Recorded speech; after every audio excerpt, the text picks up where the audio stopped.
Or this computer. All right, so tonight we're going to be talking about primary and secondary assessments. It's really the meat and potatoes of our job here. There it is. So when you think of primary assessment, when do you think that starts? As soon as you see the patient. What was that? Let me turn you guys up real quick. What was that, Bradley? Or was that someone else? So I think that was Kobe. Okay. So as soon as you get a call, that's when you start thinking of your primary assessment. So what are you thinking? One vehicle rollover accident. What's going through your mind on that? Okay. Trauma injuries. What the scene's going to look like. What's traffic like? What's the weather like? All that stuff is going to start playing into your minds on these primary assessments. The whole purpose of a primary assessment is to assess life-threatening injuries. Try and keep up with this part of it.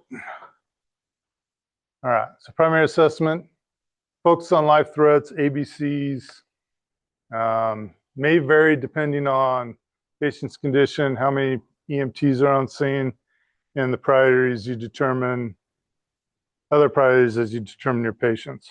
So what's all that mean? So what it means is ABCs are not necessarily ABCs, okay? It could be CAB, they could be BAC, BAD, like this. Just because it's listed on your thing as ABCs doesn't necessarily mean that's the way you're going to treat it once you get on scene, okay? There's going to be a lot of determining factors there. In your book, they bring up CAB and ABCs, as in CAB is what you're taught in BLS, is that you're going to do circulation, compressions, airway breathing, okay? But how do you determine that you need to start compressions?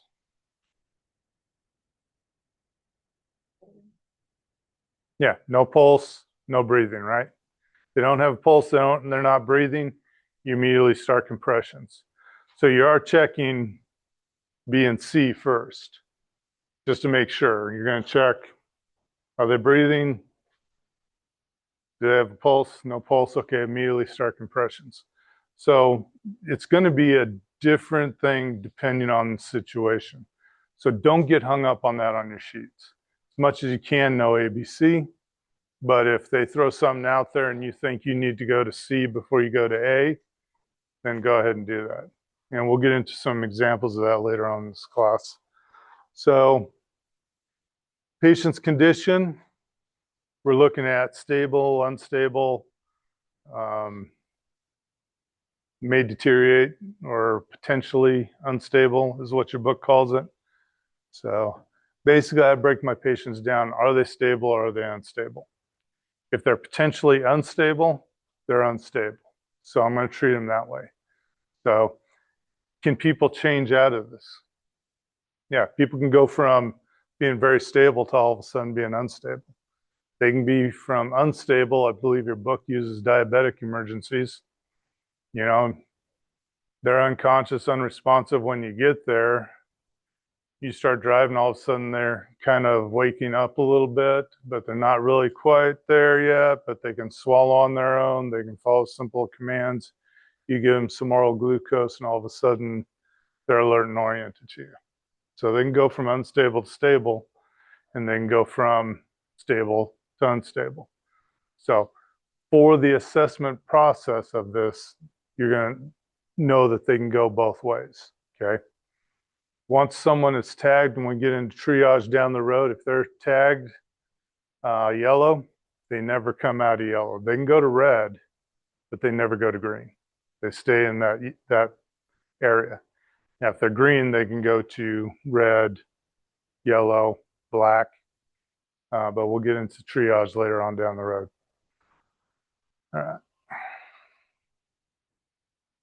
All right, or ABCs depends on initial impression of the patient.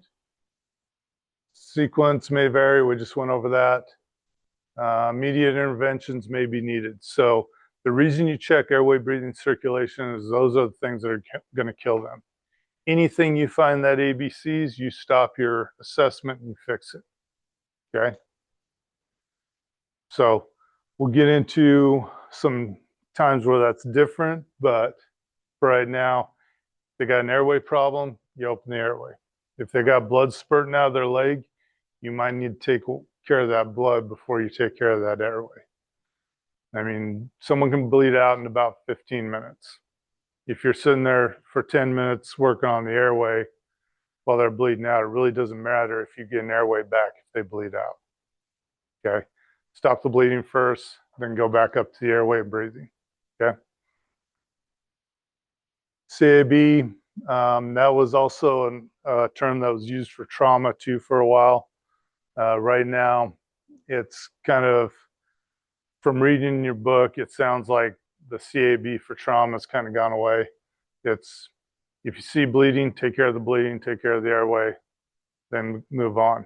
I like the way your book puts it, is because it talks about in real life situations outside of your testing, you're going to have two people there at least. You're going to have yourself and your partner. EMTs never go out alone. You're going to be either with another EMT, an AEMT, paramedic.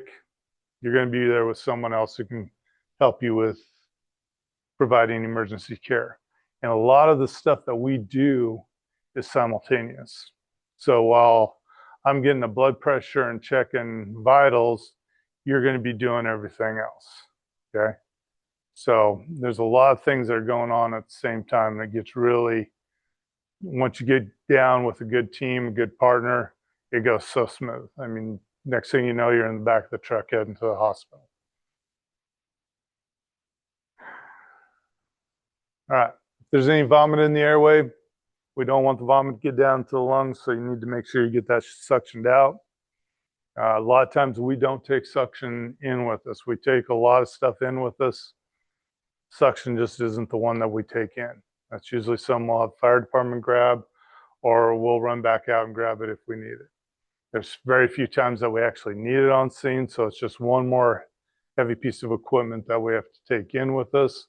So a lot of times it isn't in there on the initial contact. But if you're walking into the room, you can smell vomit, you can look like the patient's been vomiting. Right then, just look at your partner and say, hey, go get the suction. They'll go get the suction. You go in and start your patient assessment. Okay, extenuating bleeding. What's extenuating mean? They're bleeding a lot. Okay, it's either arterial or it's a big venous bleed. So breathing and circulation are obviously vital for life. Make sure your patient is breathing, and breathing is adequate to support life. Back in the lifespans, I don't know if they covered, I think they covered in lifespans most of the normal areas of where you're within normal limits type thing. You know, you're 60 to 100, you're 12 to 20 breaths, stuff like that. They covered a lot of your normals. Once we get into vitals, we'll start talking about adequate and inadequate breathing. What we do at that point, if it's inadequate, say 8 times a minute, you're going to bag them. You're going to help them breathe. We call it positive pressure ventilation, but if you get online, a lot of the paramedic gurus out there will say, well, it's not really positive pressure ventilation. You have the little thing that you squeeze the button on and it forces air into them. Well, it's positive pressure for us. So just remember, positive pressure ventilation, you're bagging that patient. Okay. Okay. Right, decision making in primary assessment. So the minute you walk in the door, you're going to start noticing things about your patient. As you notice those things, it's going to start helping you build that initial diagnosis or primary impression that you build up. Again, if there's immediate stuff, Okay, we just went over that.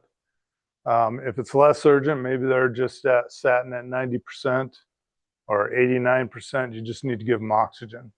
So go ahead and throw some oxygen on them, let them breathe in, breathe out, have their oxygen sat go up. You may not know what their oxygen sat is, but if you walk in, they've got cyanosis around the lips, in the fingernail beds, they probably need oxygen. So go ahead and throw them on some oxygen. Okay. You see signs of shock, go ahead and evaluate for shock. So what are some signs of shock we learned last week? Okay, rapid heart rate, disorientation, cool clammy skin. Start seeing that. Is that potentially life-threatening? Yeah, so you want to get on that one pretty quick. All right. So forming general impression. So the minute you walk into that room, you're forming your general impression. And actually, the minute the call comes out and you start hearing what they're telling you about the patient, if you're getting any information, you're starting to form your general impression.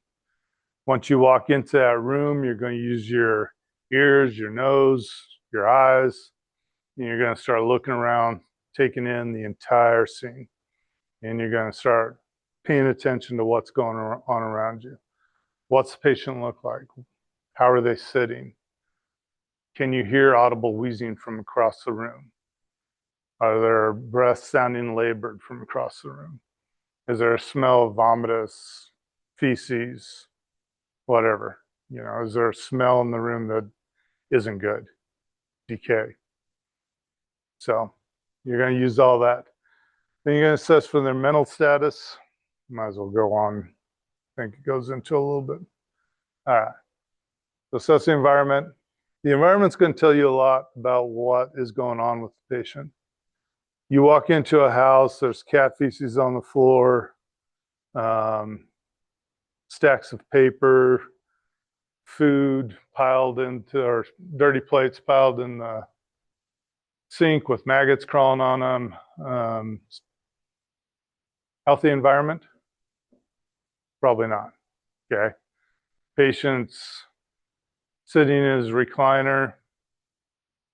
He's got edema in his legs. He's on oxygen, but you can audibly hear wheezing from across the room. Sick or not sick? So, yep. And so, patient's sick. You get closer to him. You start smelling urine, his own feces. Okay, sick patient. There's probably going to be get him up, get him out, do stuff in the truck. Okay.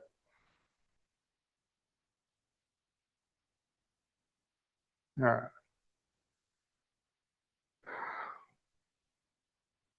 All right. Looking at this little girl sitting here on the floor or on the concrete sidewalk.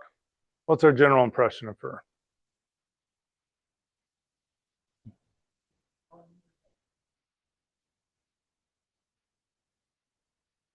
Okay. She's got cheap little kid skates on. Probably want them hit that nasty little crack in the curb, and she took a header. Where's she bleeding from? Yeah, she's got an abrasion on the forehead. Where else? Yeah. Where's the most blood look like it's at? Knee. Right. So you can tell a lot just by looking at this patient. Does she look really distressed or does she look kind of pissed? Yeah. Mad because she just ruined her little thing. She doesn't look like she's crying. She might be. But, you know, you're looking at your patient. What do you want to know about this? We talked about this a couple of weeks ago. Can we just scoop her up and take her? Okay. What do we want to know? Where the parents are. Yep. So we're going to want to know where her parents are. That way we can get parental consent and find out if they want to just take her in themselves or if they want us to take her in. A lot of it's going to determine on what's underneath that bandage there. If we remove that little piece of cloth and her knee is showing bone, Do we probably want to take her in? Yeah. All right. All right. So we'll talk a little bit about spinal immobilization. This is kind of a hot topic right now. It's a lot of discussion on whether or not we should be backboarding people, whether we should even be using C-collars at this point in time. Right now, our protocol is there are certain times that we use backboards, but there's also certain times where we rule it out. Patients up walking around complaining of neck pain, but they self-extricated from their rollover. They look fine, warm, pink, and dry, no signs of shock. We're probably just going to send them on the cot and then put a C-collar on them just as precaution, because their only complaint of pain right now is their neck. Now, if they're complaining of lower back pain, all that stuff, we're still not going to do a standing backboard on them like we used to. We're just going to have them sit on the cot. We're going to put straps on them, make sure we limit their motion, and we're still going to put a C-collar on. So,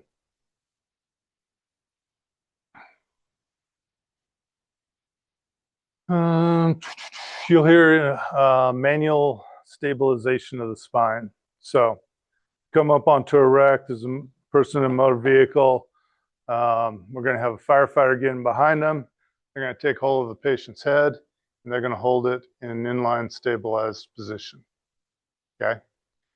As the medic on scene, if you are the senior medic, as an EMT or whatever, say it's a multiple casualty thing, your partner's checking one patient, you're checking another. The minute you take that manual stabilization, you're stuck there. So if all you're doing is triaging right now, you're going in checking, he's able to talk to you, his airway's open, he's breathing, he's got good circulation. Tell him, I want you to hold your head as still as you can. Try and keep your nose in line with your umbilicus or your belly button, and try not to move. I'll be right back with you. And then you're going to go, if you got like multiple 5, 6 patients and you're only 2 on scene, you're going to have to triage at this point. So that's checking on them, making sure they're breathing. If they're breathing, tell them whatever you need to tell them to protect their airway. Move on to the next patient, check them. Once you've got all the patients checked and you haven't found anything life-threatening, then you can go back and start working on them individually.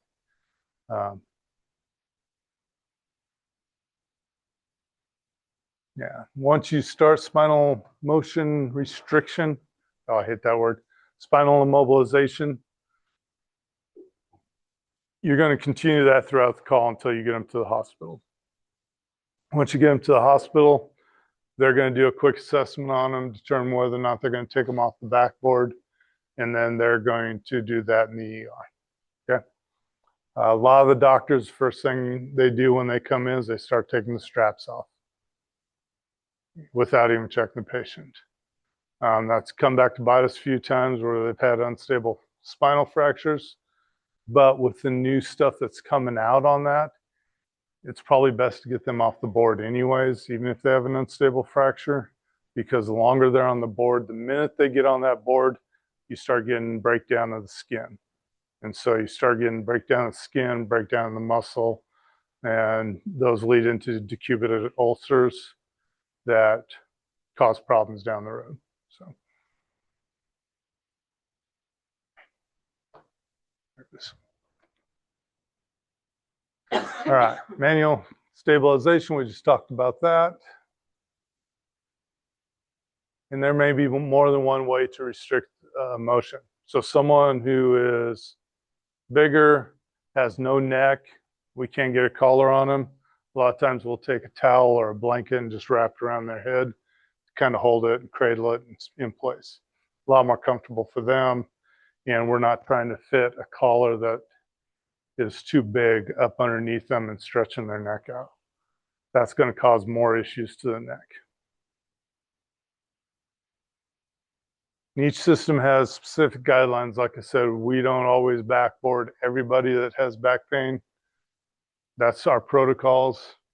across the nation, each service has a little different protocols on it. There are some people that are still backboarding every patient because they believe in it and they're going to do it. So, all right, the look test, getting a feeling about patient's condition from the environment, observations, as well as the first look at the patient. So we kind of already talked about this, I believe, yeah.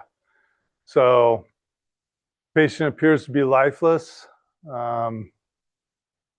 Resuscitate, begin with CPR compressions. Again, go up, you're going to check them for a pulse, you're going to check them for breathing. Once you've determined that they're pulseless, no breaths, you're going to begin compressions. Get the AED prepared as soon as possible, and then do what you already know to do from BLS.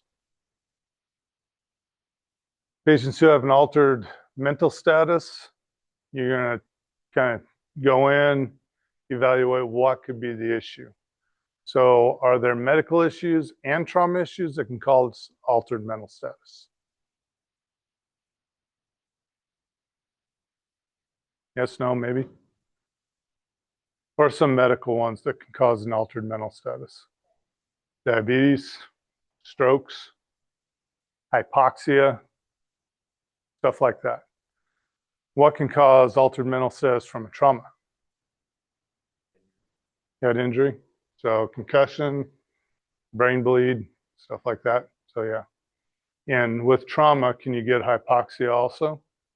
So it could be both. So patients who appear anxious and those who are pale and sweaty, what are we thinking there? Shock, yeah. So they're pale, cool, clammy, whatever words you want to throw in there. Cool, clammy, diaphoretic, anxious. Yeah, start thinking shock. Could be a diabetic emergency. Could be a cardiac emergency. Could be a lot of things going on with this patient. But with those symptoms, they're in some form of shock. Could be cardiogenic shock, obstructive shock, distributive shock.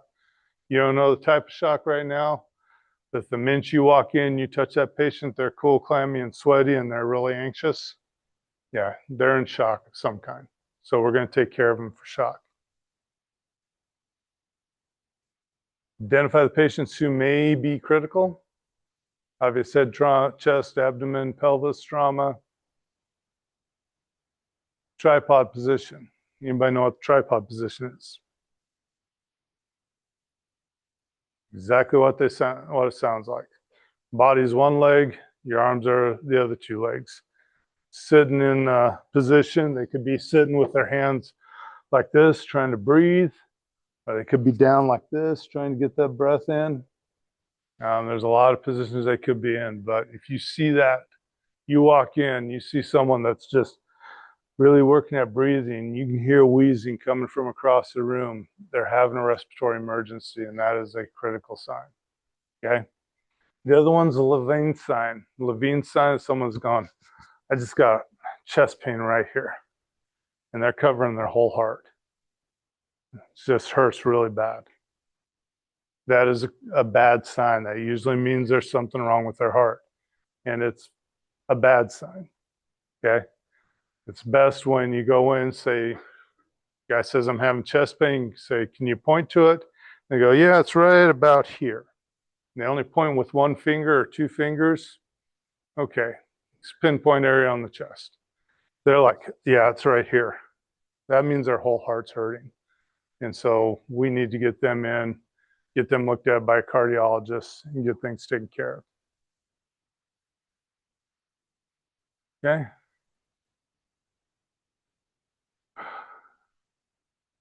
Chief complaint. This, with the chief complaint, you want to write down exactly what they tell you. Did they tell you they have abdominal pain? Did they tell you have upper right abdominal pain, lower right abdominal pain that goes to the umbilicus? Do they have chest pain? Do they have a severe headache? Get as much description from of what they're feeling as you can, so that you can get a good idea of what you're looking at. It might be vague. I'm just not feeling well. What could that mean? Anything, yeah. I'm not feeling well has been a STEMI for me. It has been diabetic emergency for me. Not for me, but for the patients I'm dealing with. Stroke, appendicitis. There's been a lot of things where the only complaint they had was, I just don't feel good. Okay. And that's kind of an ominous one because you don't know where to even begin your assessment. So if you can get them to narrow it down, how many days have they been feeling this way? Stuff like that. It'll help you narrow down, is this flu or is this something worse? All right. Chief complaint, look, listen, and feel. Look, patient's age, sex, and position. Even with all the stuff that's going on with gender identity and stuff like that, it is important for us to know what sex they were born as. Okay. Even if they identify as a male, it's important for us to know if they are female. Because some of those females that are transitioning to males can grow better beards than I can. So I'm going to ask them, hey, what sex were you born as? I ask all my patients that. Why? Because if they say they are a male and I treat them as a male and they are pregnant and they have an ectopic pregnancy, that can be a fatal miss on my part. So it is important for you to know what their birth sex is so that you can direct the questions appropriately. Listen, moaning, snoring, gurgling sounds, these are ominous sounds, okay? Gurgling, what would that mean? You got something in their airway, right? Could be vomitus, could be blood, could be the milkshake they had, whatever, So kind of understand that. Look for snoring. What's snoring a sign of? Struggling to breathe, sleep apnea. They could be sleeping, they could have sleep apnea. It's also a sign of a head injury. So if they're snoring, have snoring respirations, think head injury, think diabetic emergency. It's something that's affecting the brain. Okay. Drug overdose, yep.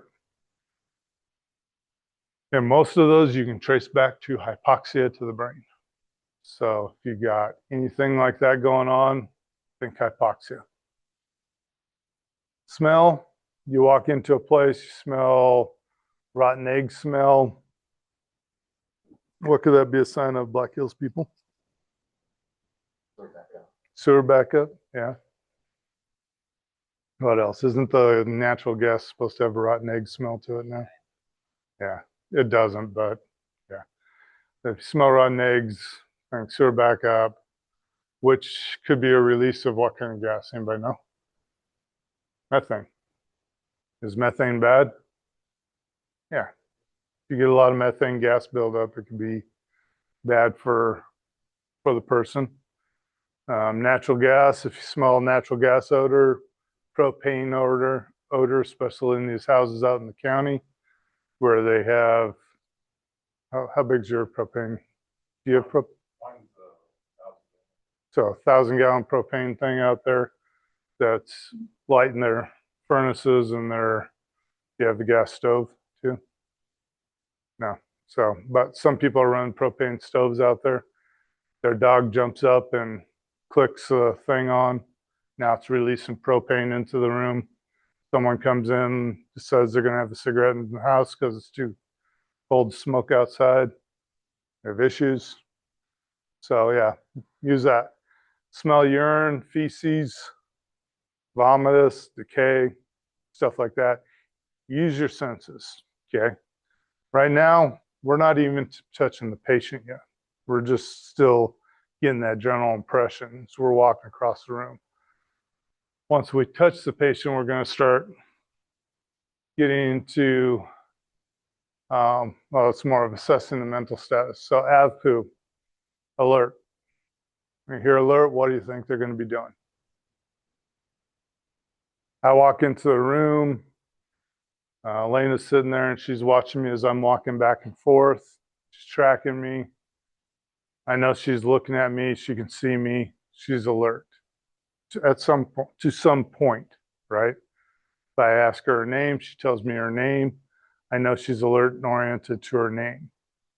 Ask her where she is. She goes, well, I'm at home. Is she at home right now? No. So she's not alert to place. Ask her time of day. She goes, I don't know. I just woke up a couple hours ago. I don't know. She might have woke up a couple hours ago, but on normal, she probably didn't. And so, so she's not alert to, she's alert to name, but not to place or time. Okay. I try not to ask people what time it is because usually I don't know what time it is. I don't ask them the date because I couldn't tell you. I know it's the 27th only because I did a report today. So I ask them time of day because most people can tell you if it's morning, afternoon, or evening, or the middle of the night. So those are some things to think about when you're asking these questions. So verbal response. That means I say, hey, Carrie, and she looks up at me, then she's alert to verbal. Okay. If I have to reach down and pinch behind the arm, which is where I suggest people pinch, right behind the arm, that little flap there, because it hurts like a bitch and it will bring someone up. Okay. We used to teach sternum rubs. I've bruised people with sternum rubs. So sternum rub isn't so much anymore. They suggest pinching between the neck and the trapezius muscle here. Pinching the leg. I just pinch right behind the arm. Works for me. If they respond to that painful stimuli, then they're alert to painful. Okay. If they're unresponsive, they're not reacting to anything. So, make sense? All right.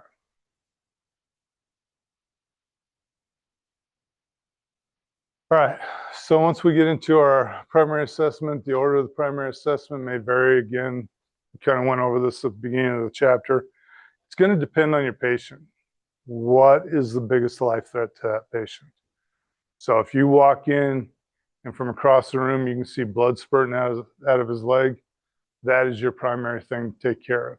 Throw a tourniquet on it, get it taken care of, because it is your initial assessment. I'm going to take care of that as a life threat, and I'm going to put a tourniquet on. Then I'm going to deal with the airway and breathing. If you go in and all you hear is really bad wheezing, you can see from across the room that they're cyanotic.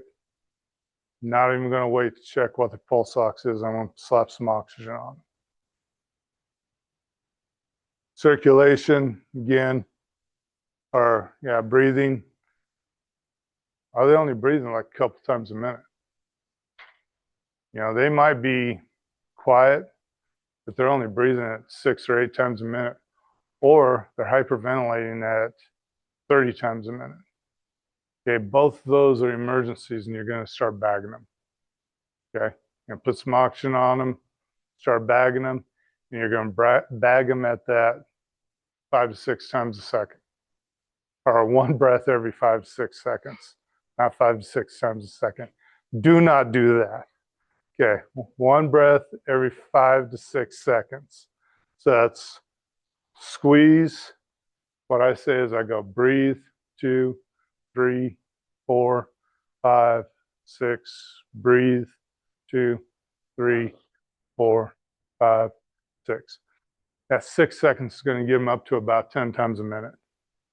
It's still a little bit low on the low side, but you're also giving them 100% oxygen if you got it hooked up to oxygen. You can still breathe for someone with a bag valve mask without being hooked up to oxygen, because every time it inflates, it's inflating with atmospheric air, which is how much oxygen? 21%. Good. You guys are catching on. That's good. You guys are actually answering. So, identify correct life threats, and then start gathering information that will help you later in your assessment. Yeah.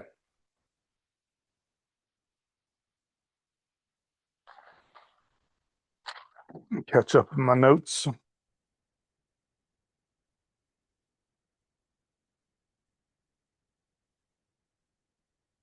All right.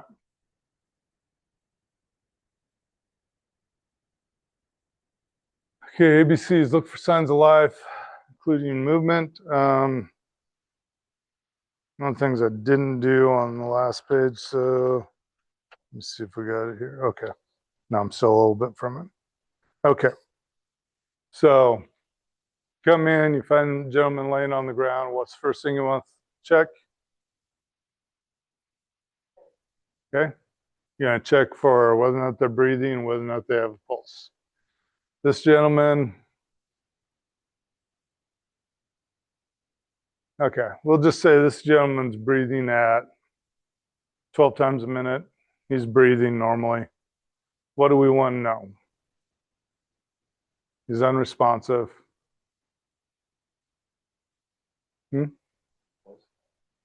He's got a pulse.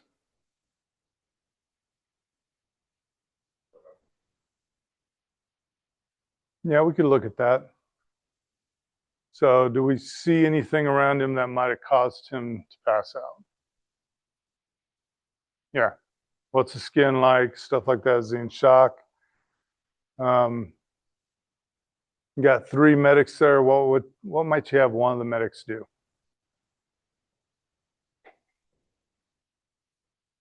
Now they got the AED in there already, so check the scene, check the blood sugar. We're getting there. Those are all good answers. Is there any family members in the house? Is there anybody there that can tell us why he's on the ground? Okay. So that's something we want to know is can we get any information from bystanders or family members? Because he might have been sitting there, stepped on a ball that we don't see, flipped back, hit his head, passed out. Or he might be diabetic, might be having a low blood sugar moment, might have had a heart attack. He's breathing, so we're going to rule that one out. Stroke. So there's a lot of reasons he can be on the ground. So let's see if there's someone there that witnessed it. Who called us there? You know, stuff like that.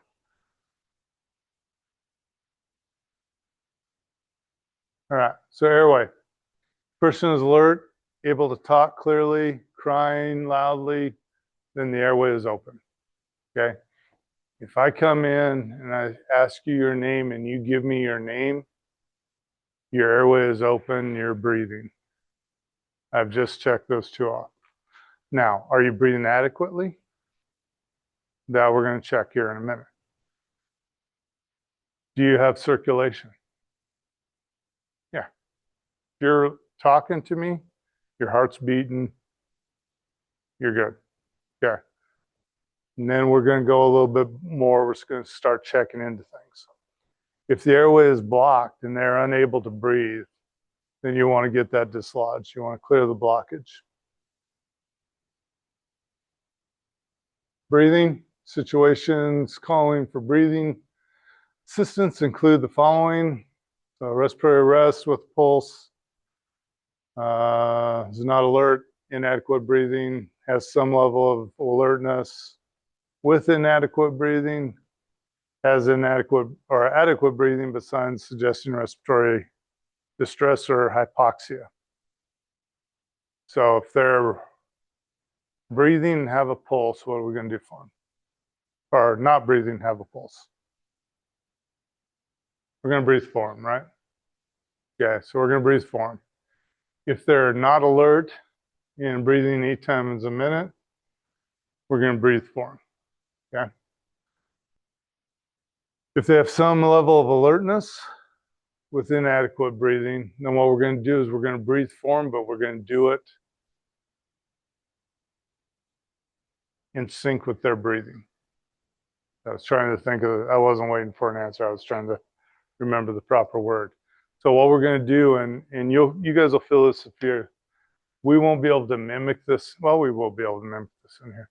So what'll happen is when someone takes a breath, you'll feel the bag like start to deflate or relax. And when you feel that, you just give them a little squeeze. You're not shoving a lot of air in there. You're just giving them a little squeeze, getting the chest to rise. And what you find if someone's breathing like it, say 10 or less times a minute, and you're breathing for them, and they're somewhat alert, and you're talking to them, you're going to tell them, hey, this is what I'm going to be doing. What you'll find is eventually their respiratory rate will start to go up, and you might be able to get them breathing on their own. Then you just put a mask on them or a nasal cannula, keep that SpO2 up around 94, 95%, and transport them in. If they're adequately breathing, the signs suggest they're in respiratory distress, hypoxia, and put a nasal cannula on them, non-rebreather. Just depends on what their O2 set's like. We always start low. I'll throw a nasal cannula on someone, put them at 2 liters, slap an O2 probe on them, and if it's in the 90s, then I'm happy. Okay. The goal is to get them around 95% or above, but we want to try to avoid that 100% oxygen level. Nobody at this altitude is running around at 100% oxygen, unless they're breathing hard or they're hyperventilating or they have CO2 in their system. And CO2 is bad. They'll give you 100% reading every time. So, all right, assessing the skin, good condition, should be warm, pink, and dry. Look at your nail beds, should be kind of pinkish color. Okay, skin, kind of pinkish color. Darker people, African Americans, if you look at the palms of their hands, usually pinkish, nail beds, or their lips. I do not go up to people and pull their lips down to look at their mucous membrane inside the lips. I'm not putting my fingers in someone's mouth, especially if they're conscious, okay? Look at their nail beds. That should tell you whether or not they are getting perfused correctly, okay? If they're warm, pink, and dry, they're in good circulation, probably stable.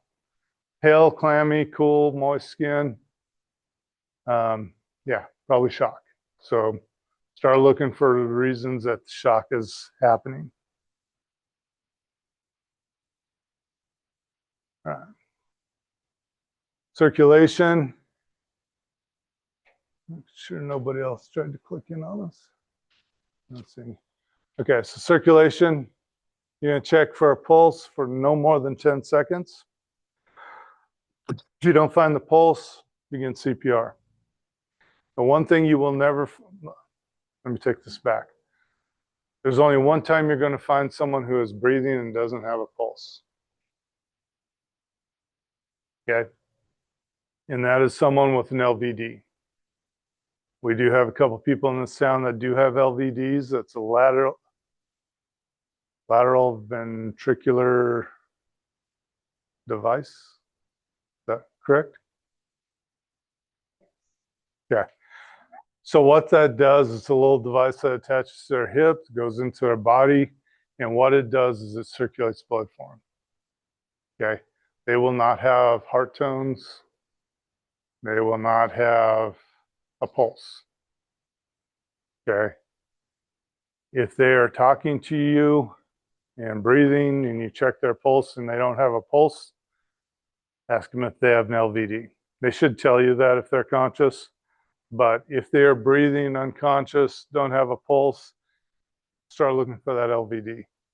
Because if they don't have a pulse, they will not be breathing otherwise. Okay.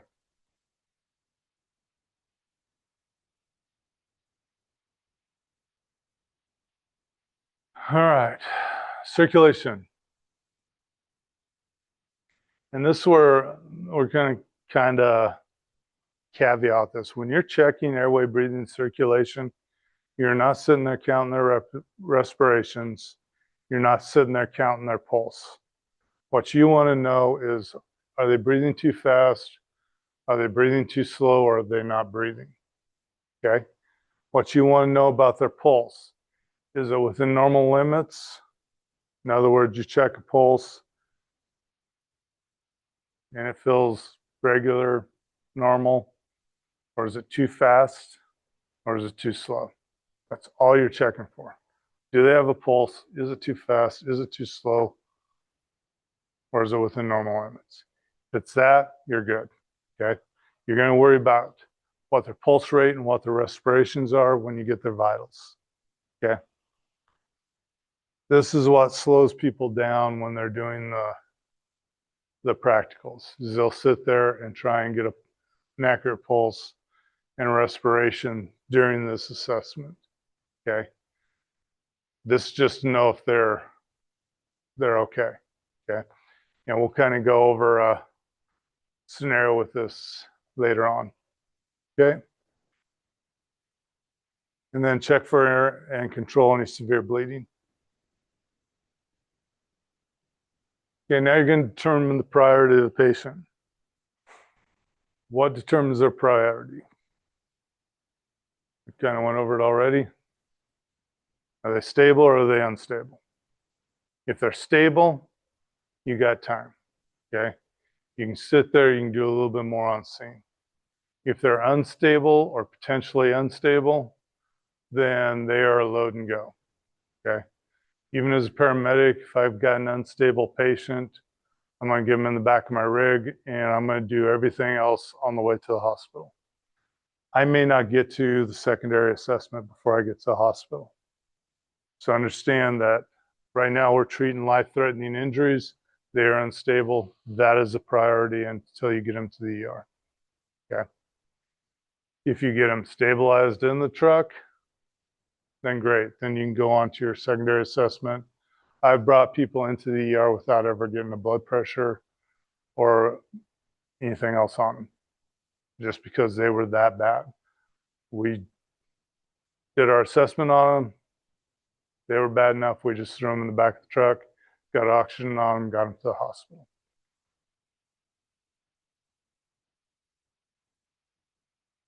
Okay.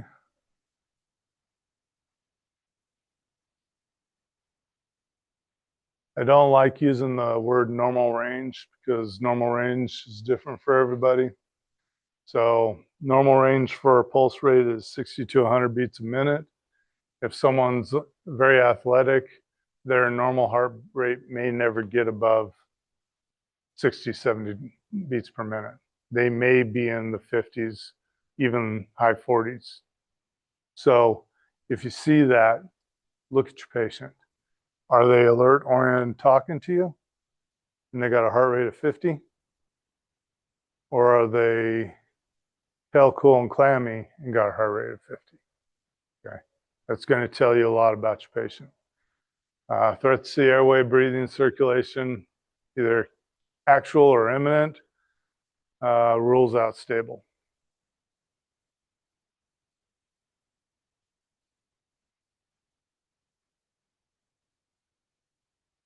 Yeah, they're going to beat that one pretty good. All right, so if you look in your books on page 329,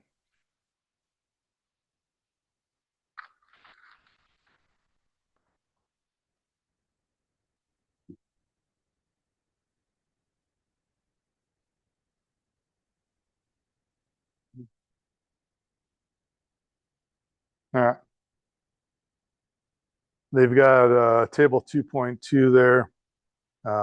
Is you got two classifications. So responsive, unresponsive for a medical patient, responsive, unresponsive for trauma patient. So it's sometime, those are things you want to go over and kind of look at. Okay. But it's going to tell you, I mean, they're even telling you on number 4, you get down to breathing on a responsive. Look for rise and fall of the chest. Listen, feel for rate and depth, breath. Look for work of breathing. Use accessory muscles, blah, blah, blah. Interventions, administer oxygen based on their oxygen saturation, complaint, and level of distress. So it gives you what you're looking for, and then it gives you interventions for it. Okay. And does that for the responsive and unresponsive. If you look over on table 12.1 across the page, it kind of tells you high priority conditions or poor general impression, unresponsiveness, responsive but not following commands, difficulty breathing, shock, complicated childbirth, chest pain consistent with cardiac problems, uncontrolled bleeding, and severe pain anywhere. So that's why we tell you, make sure you're reading these tables, read figures, stuff like that. They'll give you a lot of information. All right. Any questions over primary assessment so far? All right. So initiate priority transport if life-threatening problem cannot be controlled or threatens to recur. So we're going to talk a lot about this when we get to EVOC. But as far as a lot of this stuff goes, this is going to determine lights and sirens or how fast you go back to the hospital. Okay. I am not a lights and sirens guy back to the hospital. I don't mind going there, lights and sirens, and getting to the patient really quick. But going back, I've been thrown around in the back of an ambulance way too much to let my firefighters drive lights and sirens. And I never, ever let a police officer drive lights and sirens for me. Sorry, Rudy. But it's just bad news when a cop gets behind the wheel and drives lights and sirens. But what you want to be able to do is get there quickly. So I'll tell my drivers to give me their emergent, non-emergent. In other words, turn the lights off, give me there quickly, but give me there safely. Okay. That's going to allow them to get there ahead of time. There's a few times we do, if we're far out in the county and the weather's just too bad for life flight to get in, but the roads are dry, then yeah, we might come in lights and sirens. But if the weather's anything like it has been the last few days, I will tell them to shut it down, drive the speed limit, just get us in there safely. It's better for us to get in there than to get in a wreck and not make it. So you're going to continually assess throughout the trip. And we're going to talk a lot about that in the next one, so I'm not going to worry about that. Okay, why must you continue to reevaluate the primary assessment? Things change. Okay. How might normal findings in a primary assessment differ from a child compared to an adult? What was that? Different issues. What about their normal values? Just talk about normal values. Yeah. Heart rate's higher, breathing's higher. Children have a little different sets of vitals than adults do. So this is where maybe going back to that lifespan, checking the normal vital signs out. You're going to see that again on the 4th when we go over vital signs, but yeah.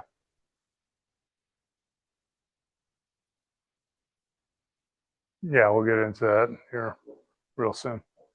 All right. Characteristics of primary assessment. Okay, we kind of went over this. Assessment takes different forms depending on certain characteristics of the patient. Patient may have a medical problem or a trauma problem, or they may have a trauma problem that was caused by a medical problem. So, and that can be the other way too. They could have had a trauma, might not have been a serious trauma, but it triggered the release of a blood clot that got now into the heart, and now they're having a heart attack. So, altered mental status. Patients may or may not have an altered mental status. If they do, is it reversible? So, yeah. So, like, hypoglycemia is a perfect example. Altered mental status, cool, clammy, everything says shock, but they're alert enough to swallow on their own. You give them a little bit of sugar, and now they're alert, oriented, and feeling great. So. And patient may be any of these three. So. Primary assessment is systematic approach to quickly finding and treating immediate life threats. General impression, although subjective, can provide extremely useful information regarding the urgency of the patient's condition. What's it mean by subjective? Anybody know?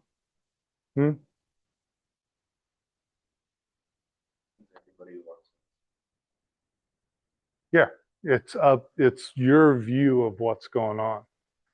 So someone else might come in and think it's really, really bad. You come in thinking it's bad. Someone else comes in and thinks, oh, I saw him the other day. It's the way he looked too. It's the way he looks all the time. So, different people are going to have a subjective opinion on what they're seeing at that time. So,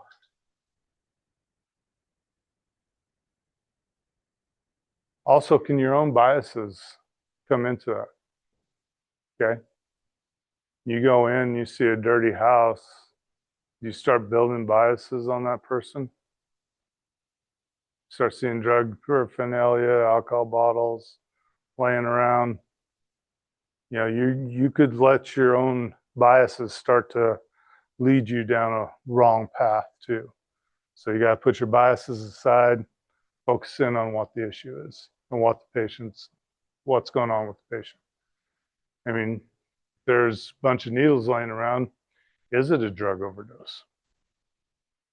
So, yeah. Okay, determination of mental status, follow the AVPU approach. Evaluating airway, breathing, circulation quickly but thoroughly will reveal immediate threats to life that must be treated before further assessment. Okay.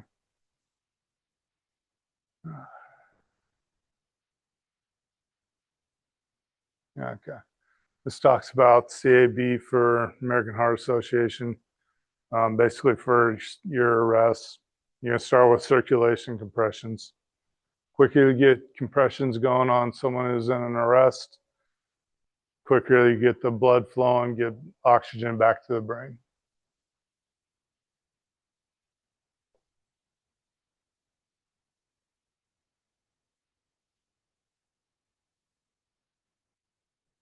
Okay. And again, this could change too. If they're moaning, showing signs of life, moving, groaning, is breathing. As you're doing your assessment on them, you see a blood squirting out of their neck, you're going to stop the bleeding first. So.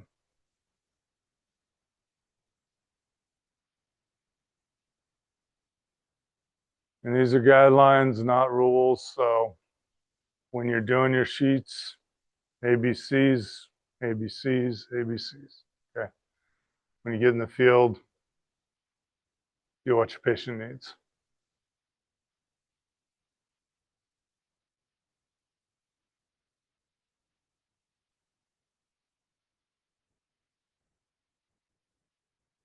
How severely ill your patient is, it's going to depend on how fast you're going to get them to the hospital. Okay. More ill, quicker they need to go. Yeah, and we're going to beat this pretty much. Okay. Okay, questions to consider. What factors will you take into account in forming general impression of the patient?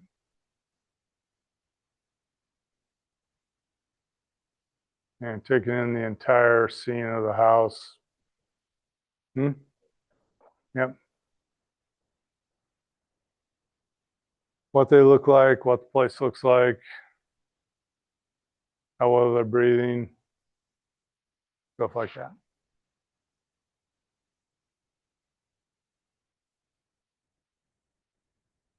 Yeah.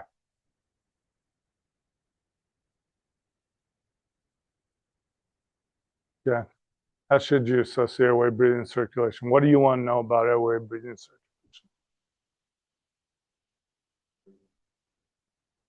Is the airway open? Are they breathing adequately? And is their circulation adequate? Okay. You're not worrying about, are they perfectly within that 160 to 100? Do they have a pulse? Is it regular? Is it within normal limits? Okay. Are they breathing 12, 20 times a minute? No. Is their breathing adequate to sustain life?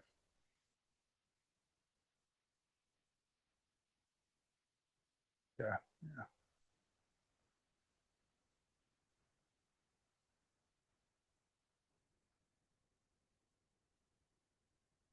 What's your threat here? Is that airway? Yeah. So does it matter that he's bleeding from a laceration on his forearm?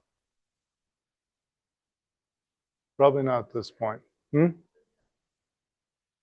Even if it's spurting blood, I'd take care of the airway first because he's gurgling.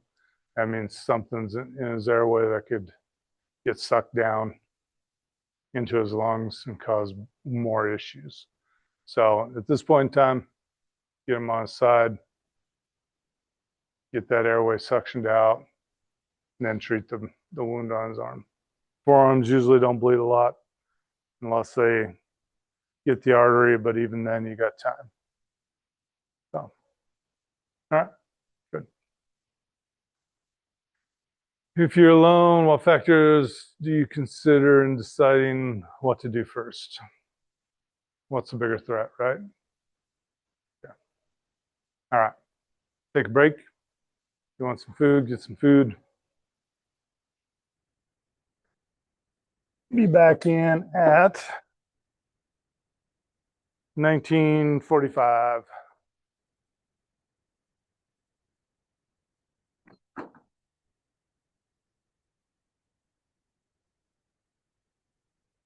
All right, there we go. All right, so secondary assessment. We're going to be talking about secondary assessment in general, then of medical patient, trauma patient, and then detailed physical exam.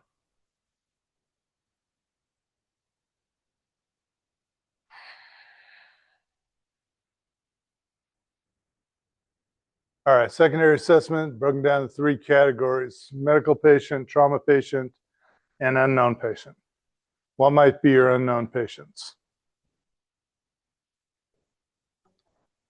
All right, so someone who's unconscious, unresponsive, people that don't speak your language, okay? We do not, this is not a nation of bilingual people in general, okay? A few of us out there, but I'm not one of them. And Jet, was it Google Translates? Doesn't always work. Tried using it in the back of an ambulance. It's not really good at that.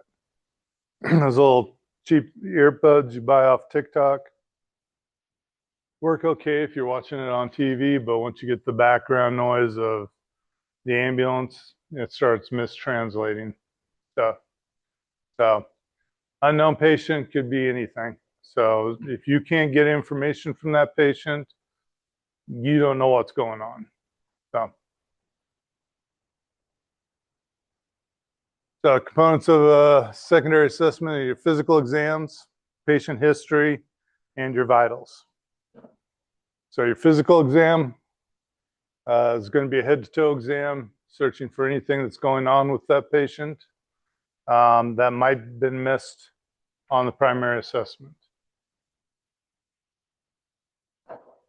Medical history, what you really want to know is why were you called there this time, okay? When you ask for, hey, do you have any medical history? They may start back in 1939 when they were first born and lead you all the way up to the present time. What we want to know is, why am I here today? Okay. After we get why we're here today, then we can look at that past medical history and see if that has something to do with why we're here today. Okay. They might be feeling groggy, sluggish, whatever. And then we find out they have diabetes. So now that gives us a road to go down on why they're feeling the way they are today. She's going home.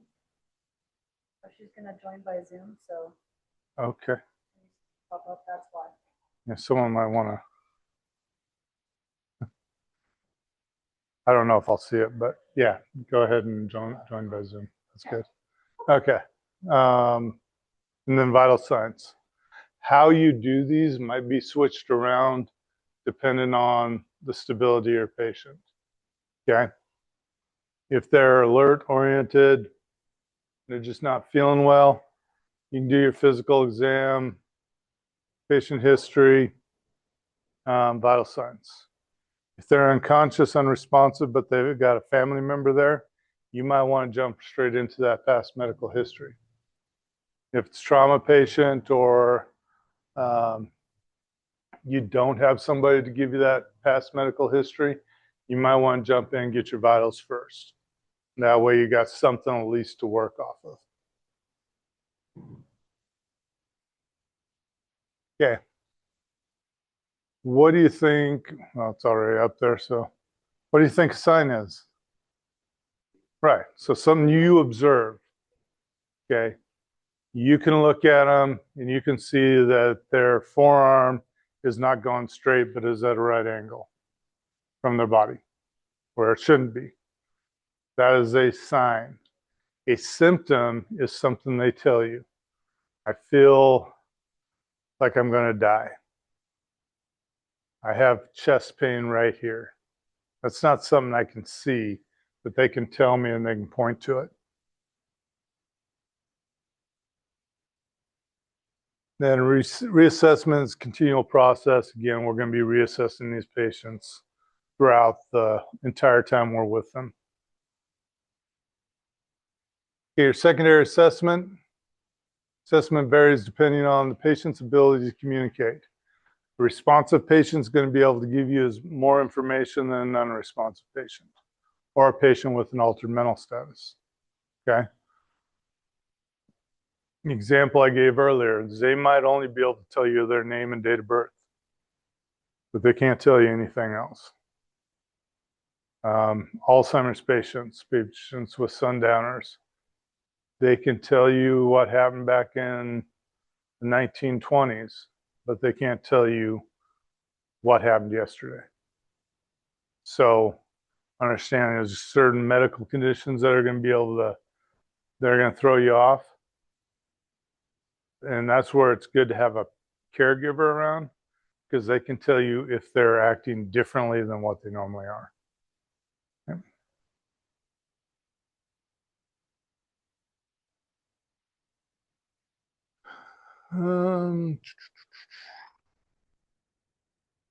Obtaining patient history. Even obtaining patient history, the hospital goes into a lot more detail than what we need to. We're really concerned with what could be causing what's going on now. So if they have a past cardiac history, is that important to us if they're having chest pain today? Yeah. Okay.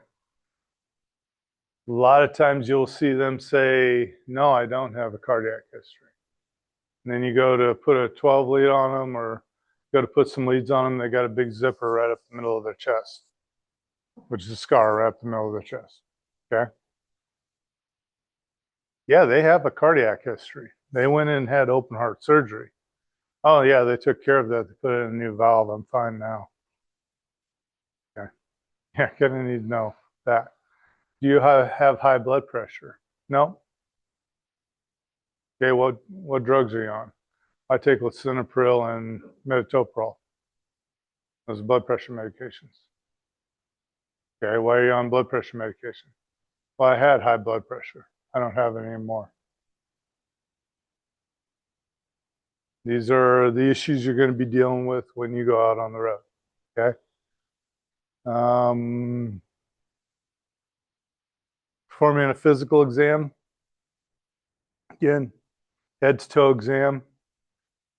I was looking to see if the pediatric note in your book said anything about doing a reverse for children. I didn't see that. I used to be taught that for pediatrics, you start at the toes, work your way to the head, and that way it's less intimidating to them. I've never had a problem starting at the head and working way down as long as you're talking to them and you have their parent there to keep them calm. Okay. Obtaining baseline vital signs, that's going to give you your initial where they're at right now. What's really great is if they already take their blood pressure. You know, they've had history of high blood pressure. The doctor's been having them check it for the last month to see where they're at, knowing if 130 or 140s over 180s is normal for them is kind of helpful because you know, yeah, that's where they've been at. Instead of, oh, now they've got high blood pressure. So what's causing the high blood pressure? Okay, that's for the doctor to figure out now. So, make sure I don't miss Abigail clocking in here. Yep, there she is. All right.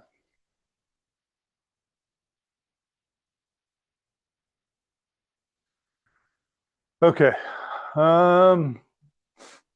Then administer interventions and transport the patient. So this is your whole rest of your sheets. So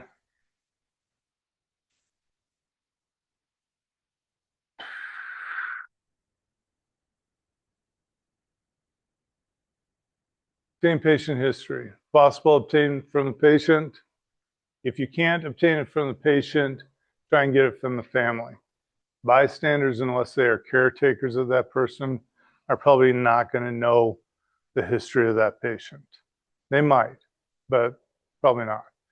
But what a bystander can tell you is what happened if the patient's unresponsive. Was he just standing there and collapse? Did he get hit by a truck? What caused the injury? What caused the illness that brought us here? So they might be able to give you at least a little information. You're going to base your questions based off the chief complaint or your observations. You know, seeing the person's unresponsive and they've got a tire track across their chest. What do we think happened? Probably got ran over. So look at your observations, then we can kind of figure out where we're going to go from there on treating this patient. So if they're saying they have chest pain, we're going to start treating it as a cardiac event until proven otherwise. They say they have abdominal pain.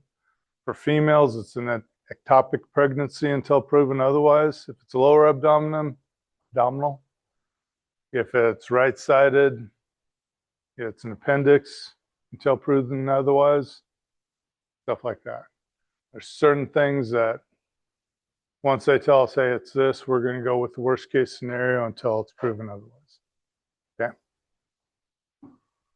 Try to ask open-ended questions. Why do we ask open-ended questions? Yeah. Yeah. Does yes or no really tell me a lot about what's going on with them? No. So you want them to talk as much as you can. Can you tell me what your chest pain feels like? Okay, it feels like chest pain. Well, okay, describe it to me. It's sharp, dull. It's dull, feels like an elephant sitting on my chest. Okay, those are things that you want to get out of them. Rather than, do you have chest pain? Yes. Okay, that really doesn't tell me anything about the chest pain.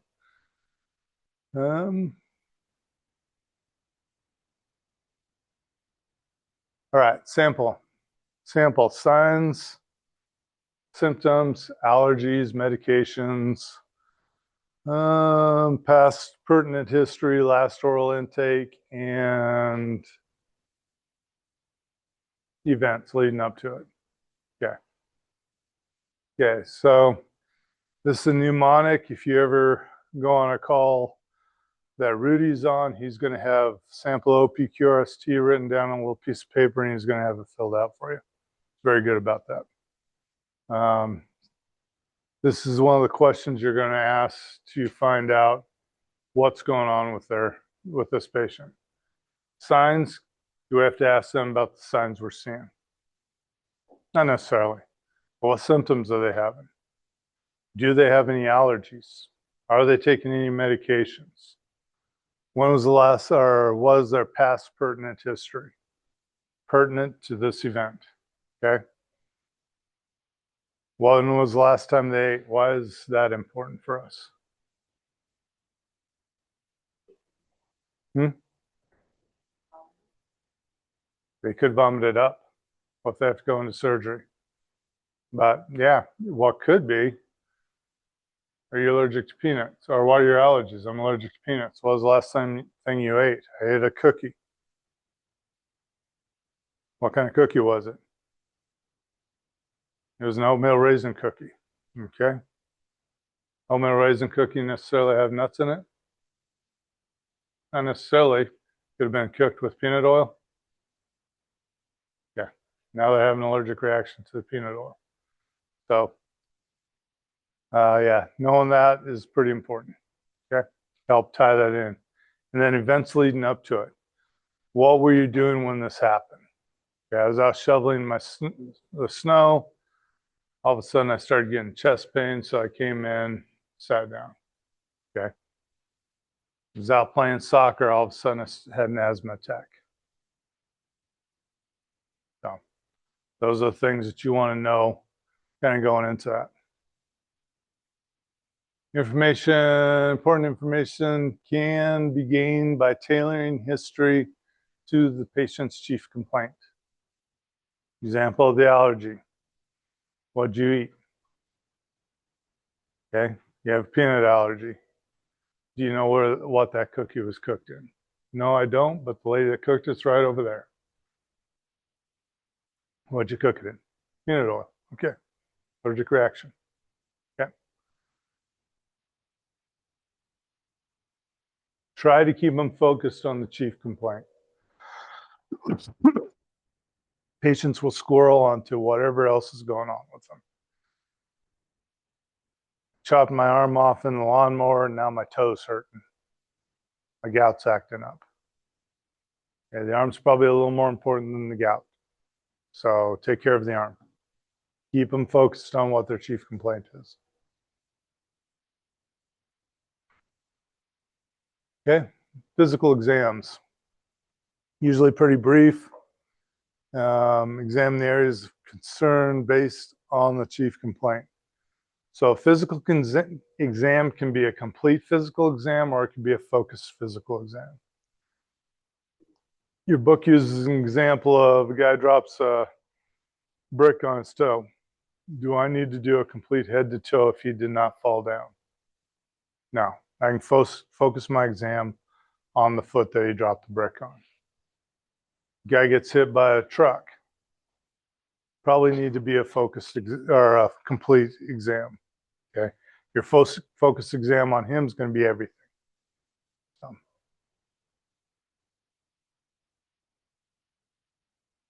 Same baseline vitals.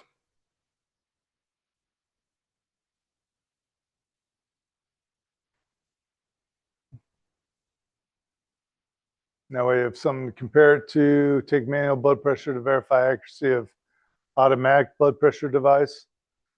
We get way too comfortable with the automatic blood pressure device. The biggest reason is because I can put that on, I can put the pulse ox on, I can put the leads on, I can start interviewing the patient about what's going on with him while the machine does its thing. Okay? I don't have to sit there and be listening. But the way the machines work is not the way a manual blood pressure works. It takes the map and comes up with a formula that figures out the systolic and the diastolic. And so it's might be accurate, but it might not be too. You start seeing readings that are like 145 over 100, and then the next reading's 86 over 45. Probably going to be jumping on there with manual blood pressure cuff just to make sure what it is. Okay. Call we had this morning. Get there, they said she's 154 over 102. Okay. High blood pressure. Both numbers are high. Both numbers are concerning. Took a manual pressure. I had to do it on the forearm. Did a palp on him. Got 130 over palp. Okay. Is that a better blood pressure? Yeah. And it's more accurate too. So we were able to get a more accurate one off the manual blood pressure cuff. For this class, you guys will not use automatic blood pressure cuffs.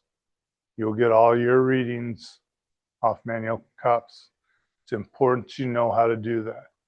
When we get into vitals on the 4th, if you're having a hard time hearing the beats for the blood pressure, we have trained stethoscopes in the back. We can sit there and listen in with you and tell you, hey, that's what you're listening for. And then we'll have you do it again, have you give us a reading. Yeah.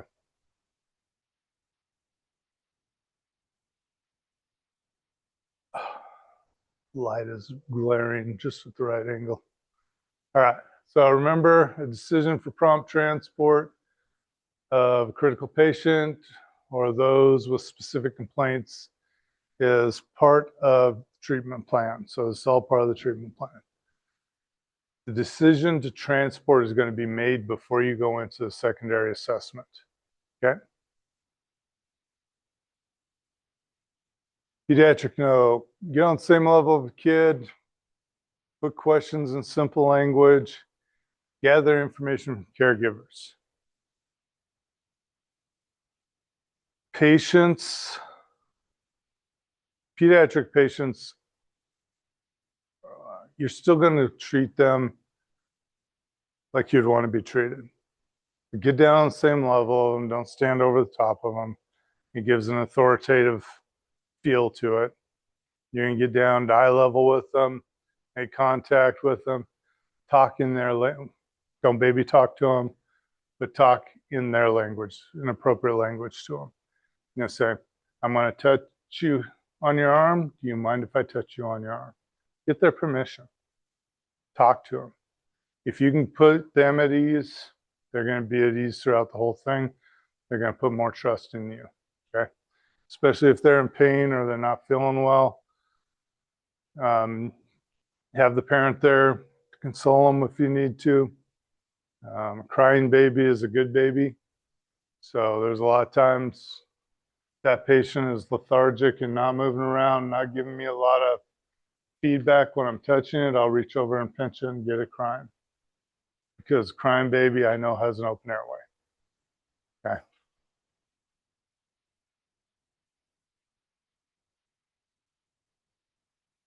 Where would you focus your physical examination on a patient complaining of shortness of breath? All right, so pulmonary.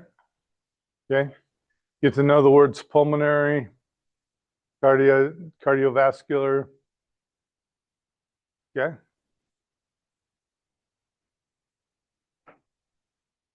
All right, so unresponsive medical patient. Begin with physical exam, baseline vitals. Again, pretty much everything we've just done. Gather history from relatives or bystanders if there are any. If they're not, look for medical bracelets, medical IDs of some kind.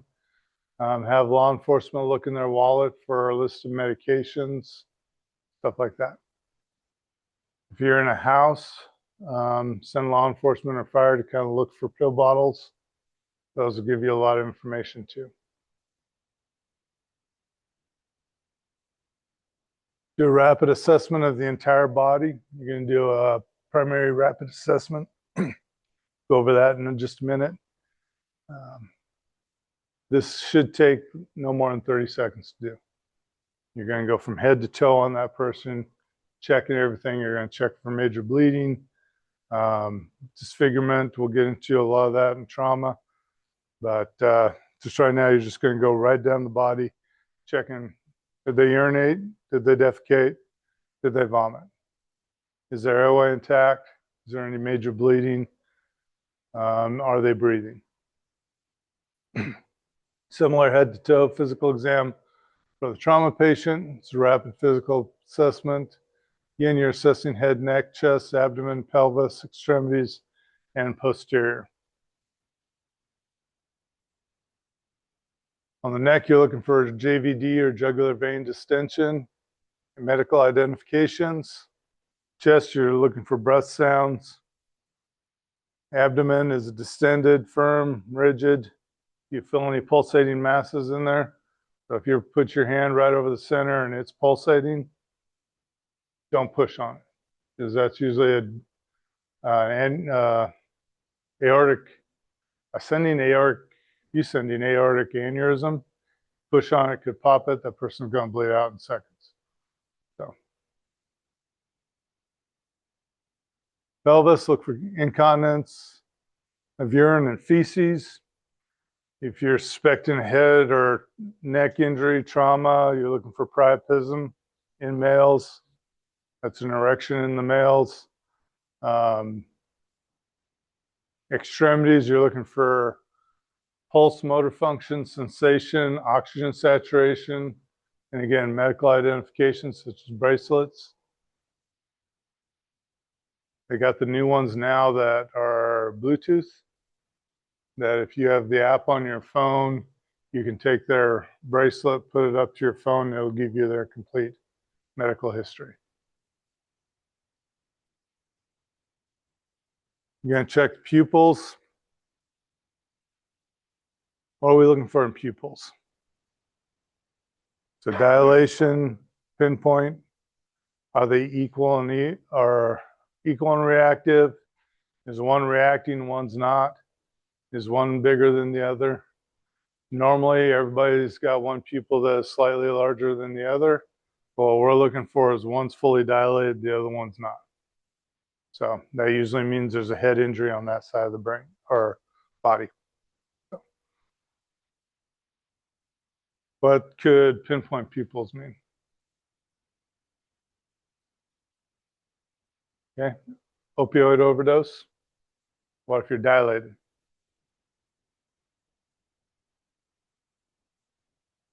No.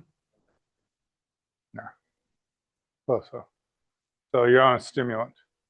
So stimulants, remember, just like when you get that fight or flight feeling, adrenaline dumps and all of a sudden your pupils dilate. You're taking in that full light. When you take a stimulant, it does the same thing. It dilates pupils. On the other hand, opioids are a depressant. They're trying to shut out as much light as they can. All right, assess pulse, respiration, skin, pupils, blood pressure. You guys are going to be doing that here in a couple of days, so we're not going to go too much into it. Take note of any abnormalities. So anything inside or outside that with that normal range for everybody. Okay.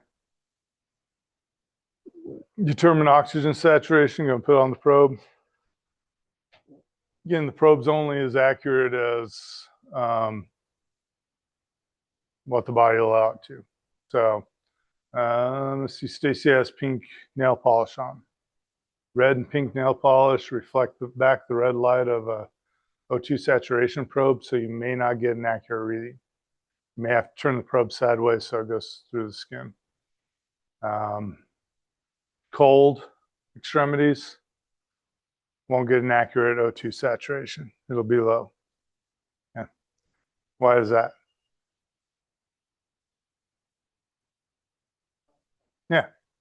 Yeah, cold weather constricts the veins, so you're not going to be getting that good blood flow through there.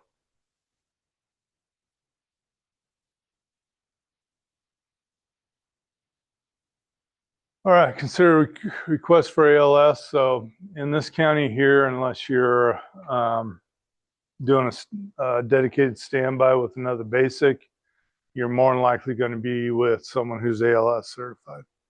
We try to run paramedics on all our trucks.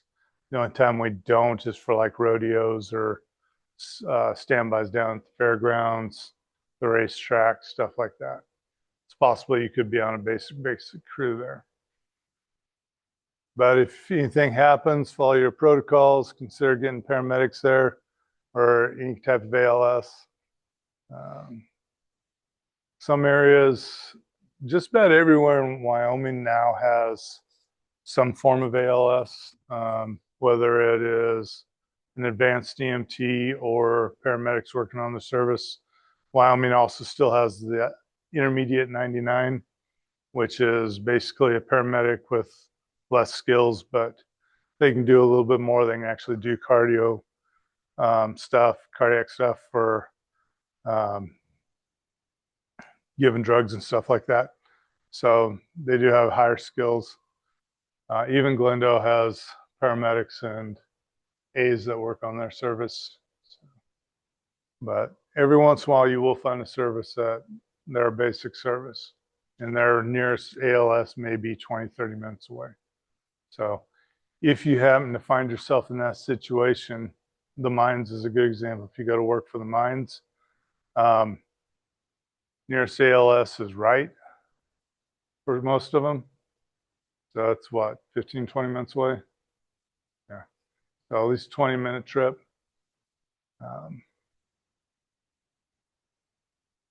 Also consider the closest options for healthcare facilities. I was watching a thing the other day that was talking about survivability rates for transfers to level 1 trauma centers. Wyoming does not have a level 1 trauma center. I'm not even sure if we still have a level 2. I think Casper's still a level 2, but if they are, they're barely there. So there are certain requirements to make them that way. We send most of our severely injured to Casper. The next closest one would be Cheyenne, and then the next one would be Gillette. So we do have, Cheyenne is a level 2. So is Gillette, I believe, is a level 2 also. If they got their cath lab back, they might be a level 3, but they're still higher than what we are. They do have surgeons up there, and some pretty good surgeons up there. All right. Questions for bystanders. Do they know the patient's name? Do they know what happened? Did they see anything else? Did the patient complain before this happened? Does the patient have any known illnesses or problems that they know of?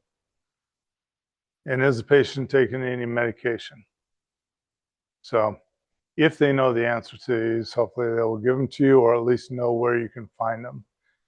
He is on medications. I don't know the name, but I know he keeps them in the bathroom.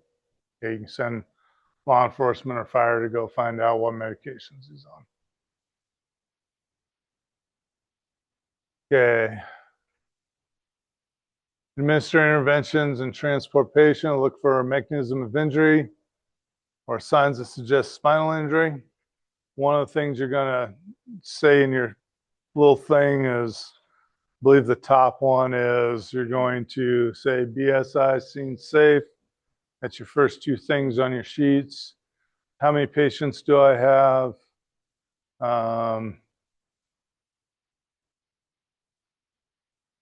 Is there need for ALS? And did the patient fall? Okay. Top 5 things. So you're going to, one of the top 5 first things you're going to do is rule out C-spine. Okay.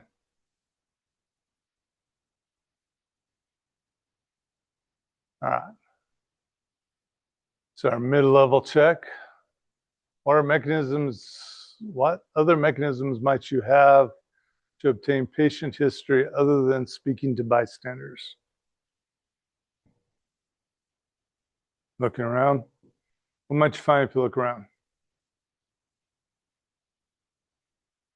Yep. Yep. Might see the pulse hanging on the fridge, on their headboard. Yep. So I can tell you places like, I believe they still do it, the Riverside Plaza. They tape medical information on the back of the door, of the front door.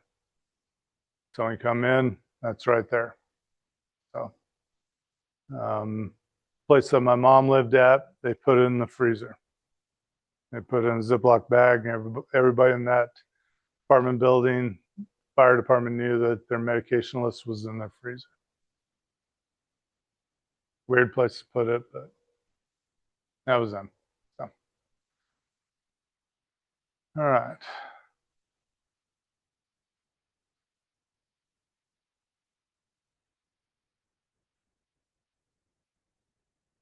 Okay. So secondary assessment for a medical patient takes two forms.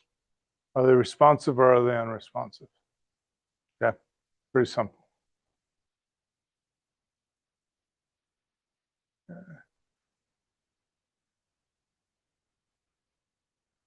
You know, I kind of beat a lot of this stuff to death. So, all right, let's take a 10-minute break. Be back at 20:33. And we'll finish this up.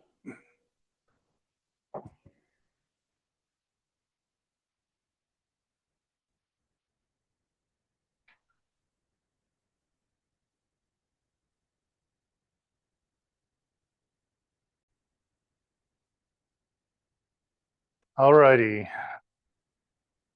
So secondary assessment on trauma patient, if I'd been thinking, I'd had you pull these things out at the beginning of class. That way you could have followed along. But I didn't see the reminder until I got to here.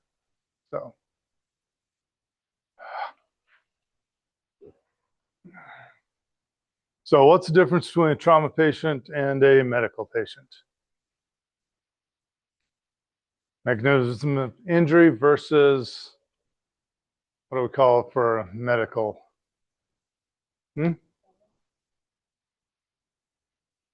What? Illness. And what does the illness have to it?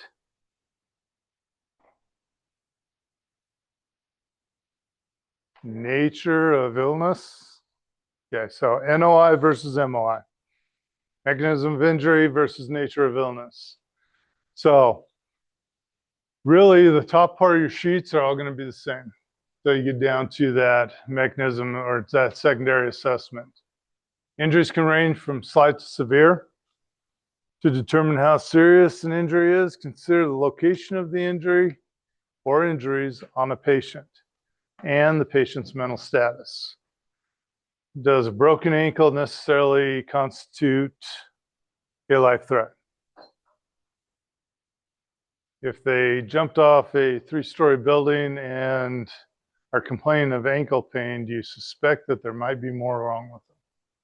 Right. So don't get hung up on distracting injuries. Okay. Distracting injury is an injury that looks really bad, but isn't a life-threatening injury.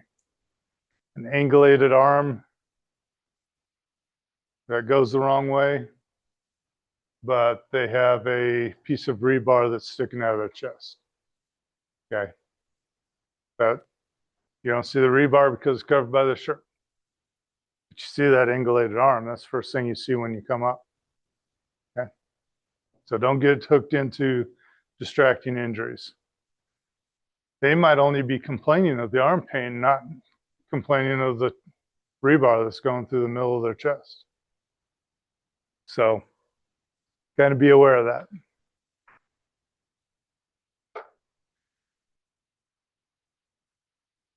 Is the patient's airway open? Are they breathing adequately?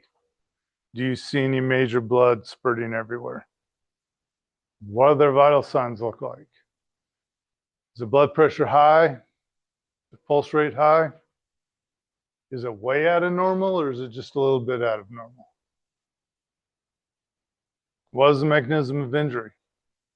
It's amazing these days that people walk away from rollover crashes. People walk away from crashes that I look at and go, everyone in that car should have died.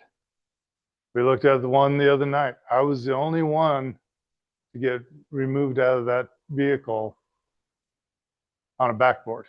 My son walked away from it with just minor injuries. So, mechanism of injury, look at the mechanism of injury. If you're transporting that patient and they're involved in a motor vehicle rollover, a lot of times I'll give my phone to the fire department, say, hey, go take like a round the world picture of the car. Why? Because when I get in and the doc says, well, what'd the car look like? I can go, this. And then now he has a visual representation of that vehicle and what might be the injuries that that patient sustained during that rollover or whatever that crash is. Okay. Okay.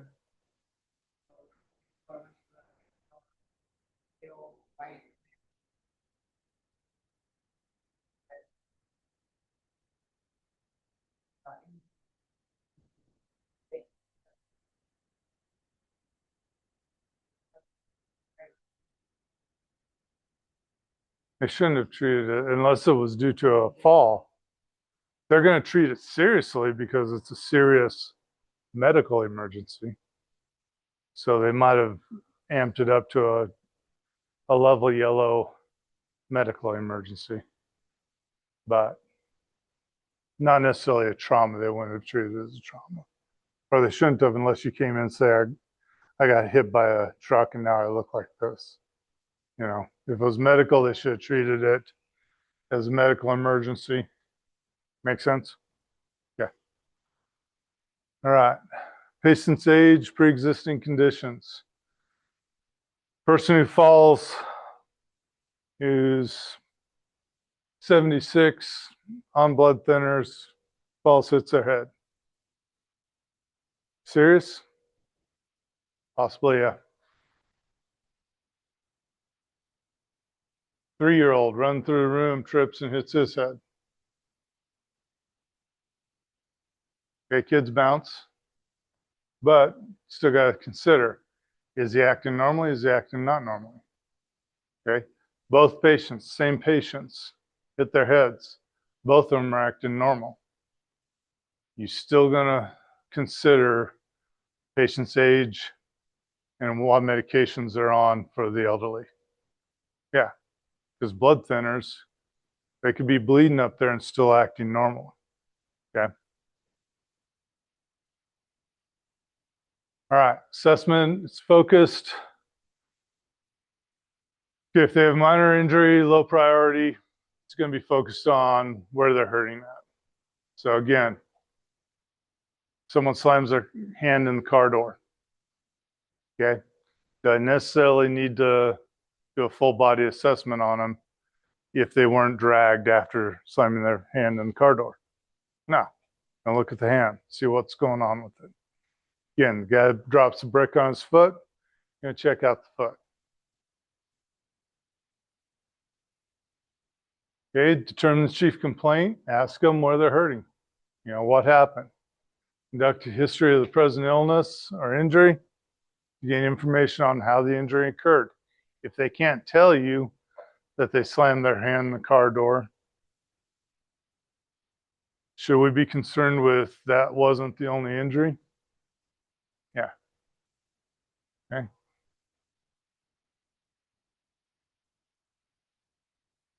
All right. Chief complaint is what the patient tells you, no different from the medical. They're going to tell you what's going on with them. Okay. Make sure you put that in your report on a chief complaint. Patient stated, slammed the fingers in the car door, hand hurts. Nature of the force involved, we talked a little bit about that the other night. You got 2 vehicles traveling 80 miles an hour down Highway 59. They cross the median and hit head on. What's the speed? 160. So Was there any protective equipment used? Direction and strength of the force? Were there any actions to prevent or minimize the injury? In other words, someone crosses into your lane of travel, you turn the wheel to go off the median and you hit your brakes. So you got one vehicle slowing down and moving, the other vehicle still going at the speed, or they might be braking. So now the force is minimized because both vehicles were attempting to stop. Areas of pain and injury resulting from the incident. Where are they hurting at? What's it feel like? When you're doing your palpations, are you feeling crepitus, movements of the bone in the chest, hips? You go to touch the leg and it just feels mushy instead of solid. It's a cool feeling. Don't recommend it, but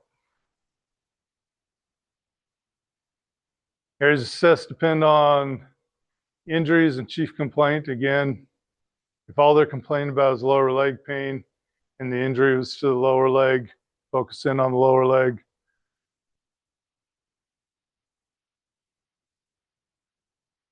Looking at the mechanism of injury is going to tell you what injuries to look for. I believe when we get into traumatic injuries, we'll talk about up and over pedestrian versus vehicle crashes. So in relation to adults, if I get hit by JJ's little Acura or whatever the heck she's driving now, injuries are probably going to be to the lower leg. If a child gets hit by the same vehicle, torso, look at where size of the patient and the size of the vehicle they're hit by. Observe, palpate, and oscillate. So observe, you look at them. Do you see any deformities? You feel, you're gonna feel around. Do you feel any deformities? Do you feel any crepitus? That's the movement of the bones against each other. So you're palpating, you're feeling. Oscillating is you're hearing, you're listening. So you're listening with your stethoscope for breath sounds. You listen to the left side, not hearing any breath sounds. You listen to the right, breath sounds are there. Might have an injury to the left side of the chest. Okay, lung with the lung involved. So either a collapsed lung, perforated lung, tension pneumo where it's pushing everything over to one side. Listen to bowel sounds. So it takes a while to listen to bowel sounds. Okay, if you're listening for bowel sounds, it's going to take a couple of minutes for you to hear anything because the digestive system is very slow at what it does. But if you're listening, all you hear is gurgling. That's overactive bowel sounds. That's something to note. Could mean that they have something like Crohn's disease or diverticulitis. Could also mean that they just ate Taco Bell and now their stomach's upset, or Taco John's. Yeah. Okay. All right. Okay. Observe for abnormalities. So, is everything looking like it should? So, when you're looking at the pupils, they should be equal-ish, round, reactive to light. Should be about the same size. If you're tracking, you're moving your fingers, they're not moving their head. Both eyes should track back and forth. If you have a patient, you're tracking their eyes and one moves and one doesn't, what's the question you can ask your patient? Do you have a lazy eye? How about, do you have a prosthetic eye? Okay. Known quite a few people that have had missing one eye. They have a fake eye in there and they will screw with medics all the time, doctors. Color. So this is mostly talking about the eyes now. So, well, color. So pale, cool, clammy, or are they pink and dry? Okay. Or do you notice in their eyes, you're looking at it, one's full of blood, one's not? Okay. shape. You're going down the arms. This arm's nice and the way it should be, but you got a big bump in this one right about mid forearm. Okay. Movement. Can they move their extremities? Can they move their toes? Can they feel?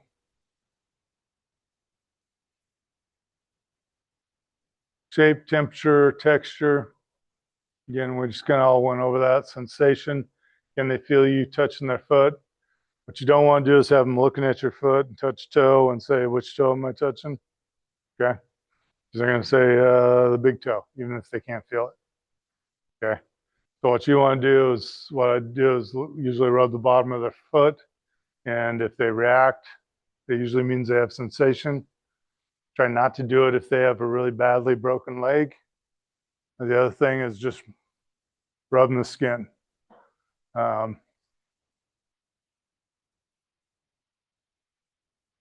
Osculate, decrease or absent breath sounds. We talked about that. So DCAP BTLS is something that you're going to want to kind of memorize. So DCAP BTLS, deformities, contusions, abrasions, punctures, burns, tenderness, lacerations, and swelling. Okay. What we suggest is when you're going through this, the first time you start palpating someone, say, I'm looking for DCAP BTLS, deformities, contusions, abrasions, punctures, burns, tenderness, lacerations, and swelling. And then the rest of the time, you do not have to say that every time you touch the patient. Just say, I'm going to do a head-to-toe assessment looking for that. Okay. Then go down, do your assessment, get down to the arms. I'm not feeling any deformities, not feeling any DCAP BTLS, checking lungs, chest, not feeling any crepitus or any other signs of DCAP BTLS. Go on down. Okay. There are people that I've seen go through this that I'm feeling the arms for DCAP BTL or deformities, contusions, abrasions. Okay. You're going to wear yourself out doing that. Okay. Know what it means. Be able to say it at least once during your trauma assessment. Once you say that, your proctor who's grading you will know that you know what you're talking about. Okay. Early signs, early vital signs provide a snapshot of stability. The thing about early sign or early vital signs is the earlier you can get them on a trauma patient will tell you if your treatment is helping or if it's making it worse or if they're just getting worse. Okay. Vital signs provide a baseline for future assessment. You're going to be reassessing these patients over and over again. So talked about spinal immobilization earlier. So applying a cervical collar to any patient requires spinal precautions. Basically, if they complain of neck pain, our current protocols suggest we put on a cervical collar. Am I going to do that if it's going to cause a fight between me and them? No. Okay. Am I going to do it if the collar doesn't fit properly? No. Okay. I'm going to find another way of securing it that's a little more comfortable for them, but I am going to secure that neck. And make sure the collar is the right size. Once we get into trauma, we'll talk about it. It's going to show you on this next thing on how to measure a collar. Do we have any collars in here? Somewhere we do. Okay. All right. So the way you measure a collar, you're going to take your fingers, you're going to put it between the jaw and the collarbone.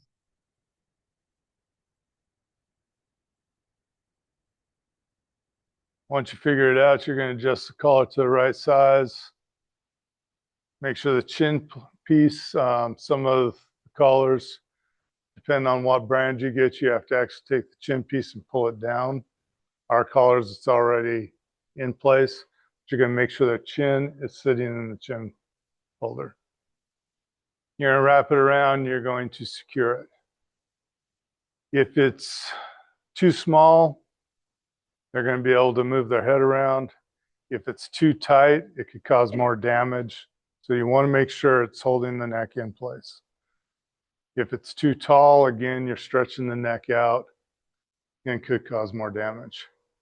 There's a lot of studies out there right now that are looking at whether or not we should be doing this. At this point in time, it's being taught. So know this. Okay. Where are our sea colors at? In the bags? Okay. Okay. All right. So complete the primary assessment, care for life threats. Until that head is secured to a backboard or to the cot, whoever's holding manual stabilization will continue holding manual stabilization. Okay.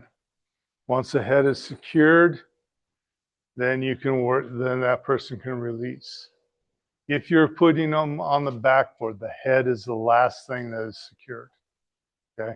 We'll get more into that in the spinal mobilization backboarding portion. But yeah, that is going to be the last thing that is replaced. So we have two sizes. We have the adult size.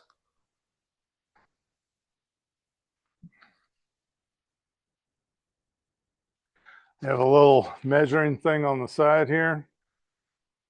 So it'll adjust up and down. These things, huh? We reuse them? No, Reuse them? no, these are disposable, and it wouldn't surprise me if the hospital starts saying we need to reuse them, but that was not out loud. So they will go to a pretty high neck. These will fit most adults, but smaller people like Elena, we might have to think about using pediatric collar on if it's tall enough for her. These things will go pretty small, but you still have to be able to secure this part to the Velcro. So the smallest neck it could go on is about like that. So I'm thinking Elena, it's going to be too big on. Daryl's going to be too big on. Wyatt's going to be too big on. Bridger might fit. I don't know. Might be questionable on Bridger. So, and they'll go pretty big. Most people that we use this on, so they show you how to size it. So you put take that off.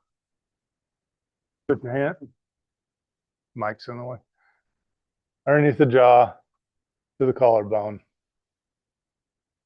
Place it on the bottom of the white, and that's going to give you a measurement. Okay. This white should actually bend over at the shoulder. So on this one, it'd probably be regular. My glasses on. Irregular. No neck, short, regular. Okay. Tall. So No neck. yeah. So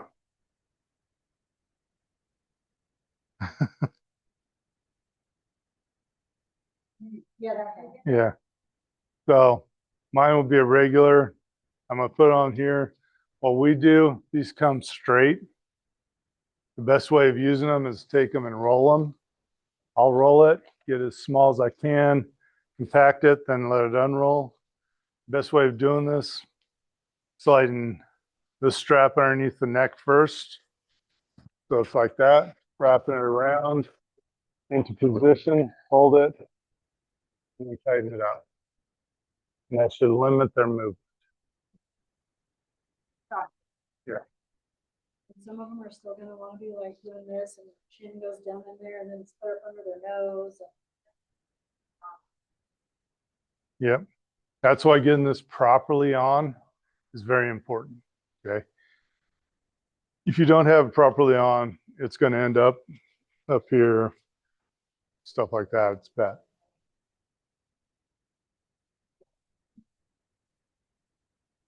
If you use oxygen on it, nasal cannula, it's got two little clips on the side. That is for your oxygen tubing to go into. Okay. You run nasal cannula in, pop them through here. And that way you're not having to try and get it over the ears to hold it in place. And then you just tighten it up underneath here, and that'll pull on that and keep it secure. Okay. You guys can take a look at those.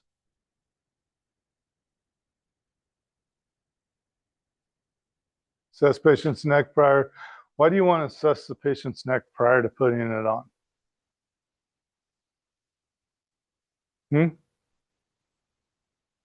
Not just sizing. Yeah.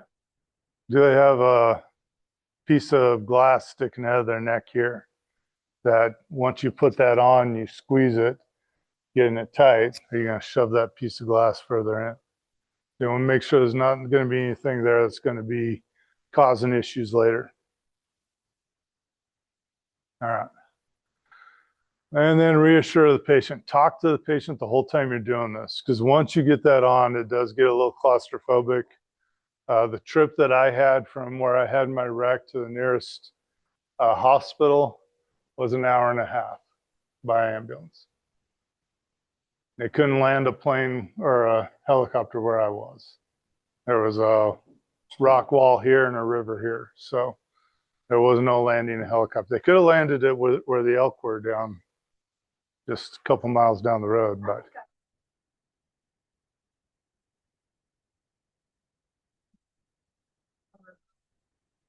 I don't think they could have done that.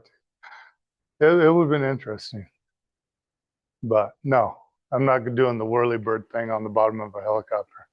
I've seen too many videos of that. Yeah, going, ah. Okay. All right.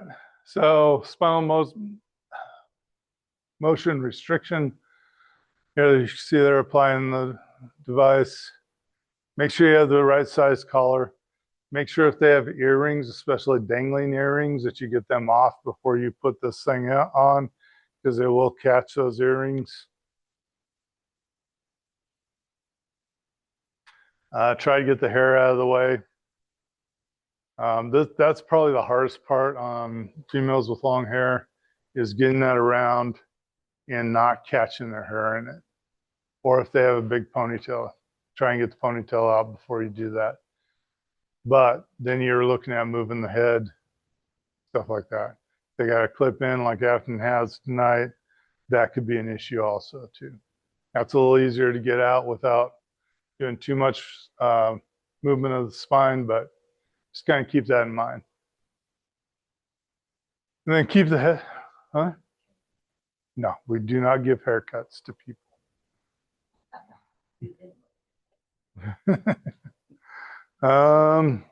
Try to keep the patient's head in the inline anatomical position. So try and keep it straight. We are going to talk to you in the spinal mobilization section of this course on what to do if they're like face down and suspected spinal injury, how to move them, how to roll them, stuff like that.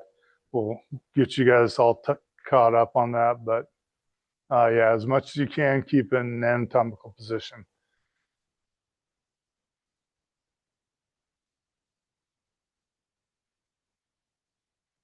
Okay. If you're backboarding somebody, and again, you're on a basic crew, consider ALS personnel. If you're far out, consider life flight. Complete a head and toe exam and assessment. Once you get them stabilized or put onto the backboard, the best time, if you're using a backboard to put someone on, best time to check their backs when you're rolling them to put them on the backboard. Again, we'll go over a lot of that once we get into that section. All right. Head to toe, you're going to palpate. Check for wounds, tenderness, deformities. Now, can you guys lift Karen up a little bit, and we'll use her as a rapid assessment.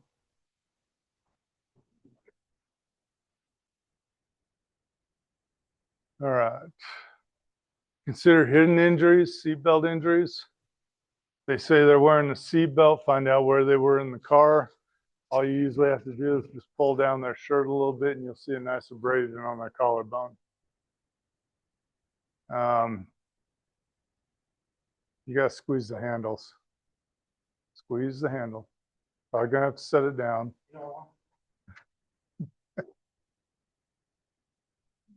All right, airbags. Airbag injuries. It's probably what broke my arm when I got in my wreck. Mostly because I was driving with my hand on top of the steering wheel. When I knew we were going to impact, I threw my arm over to protect my kids, so my arm was on top of the steering wheel. Airbag went off, broke my arm. So think of injuries that could happen. Person who is unrestrained in a vehicle and they hit a head-on and their airbag deploys, what happens to the body in motion? Stays in motion. So if you're an unrestrained passenger in a vehicle and you suddenly stop, your body's going to stay in motion, so you're going to be moving forward. That airbag is coming out at 200 feet per second. Okay? So that's going to be quite the impact on your body. So a lot of times when you see airbags, even if they're restrained, bloody noses, complain of pain, any short people, they're going to be closer to that airbag than taller people are. Okay? People who ride with their feet up on the dashboard. Okay. That bag comes out at 200 feet per second.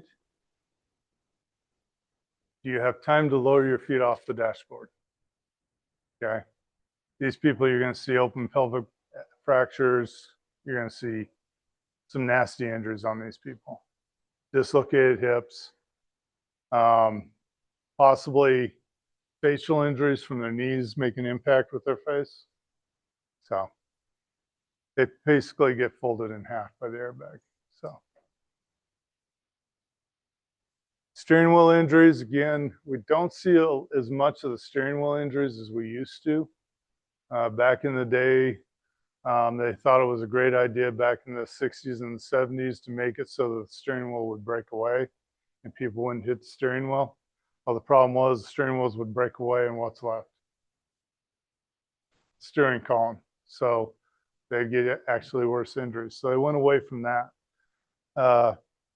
Back before the seatbelt laws, a lot of people would slide forward into the seatbelt or into the steering wheel. That would cause injuries to the chest, abdomen. We were talking the other day about down and under. So when you go forward, your legs are underneath the steering wheel. It's going to suck you under towards the floorboard. You're going to hit the steering wheel. So wear your seatbelt. I'm a firm believer in seatbelts. I've seen a lot of people walk away from crashes they should have died in just because they were wearing their seatbelt. I have never in 30 years ran a call where the person died because they were wearing their seatbelt. Okay? So I have never ran a call in 30 years where a person died because they were wearing their seatbelt. Okay?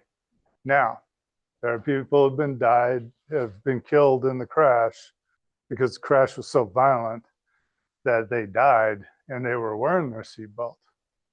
But the seatbelt did not cause the death. They were able to get out. We were able to reach in, recover the body just by pushing the button and seatbelt released. Back in the 70s and 80s, there might have been times where the seatbelts would jam. That is not something with newer vehicles. Okay. All right. Manual stabilization, we've talked about this, I think. Follow your local protocols. Again, as the medic, once you take manual stabilization, you're there until someone relieves you. Okay? You can have a firefighter come in, take manual stabilization. But the moment you take that manual stabilization, you're holding that patient's head until someone else can take control of it. Okay? You'll see us a lot. Firefighter will be holding stabilization in the back seat. We go to move them. They'll hand the patient's head out to someone else who will then take control of the head. Okay.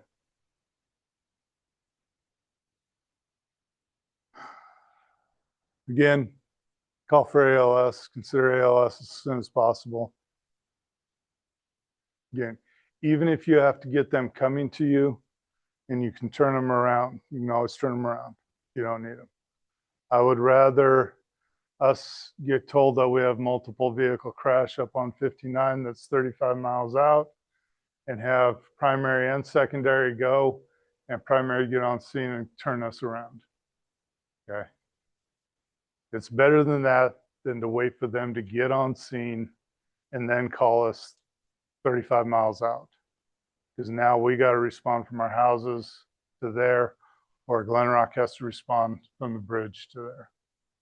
Okay. That's just more time that's going to take for them to get there. Same thing with flight. Get flight going as soon as you can. You can always turn them around. Familiarize yourself with the types of patients local clinics can take. Really, we have one hospital here. Unless we are closer to Casper, they're going to be stopping here. Depending on the call and where we're at, if I'm at Natural Bridge on a 2-vehicle crash, I got someone I know needs surgery now, I'm probably heading to Casper rather than coming back here then taking them to Casper. Whoever's in charge on the rig. You can call your doctor and say, hey, this is what I got. I'm sending you 3 patients. I'm taking this one. They're the most serious. I'm taking them to Casper. And he'll say, yeah, I agree with that. Or he'll say, no, bring them here first. So then you do what your medical director tells you. As paramedics, we have a lot more leeway through our protocols on that. And our medical director is pretty much, yeah, if you got someone like that, don't bring them 15 miles this way. Take them at that point 30 miles the other way.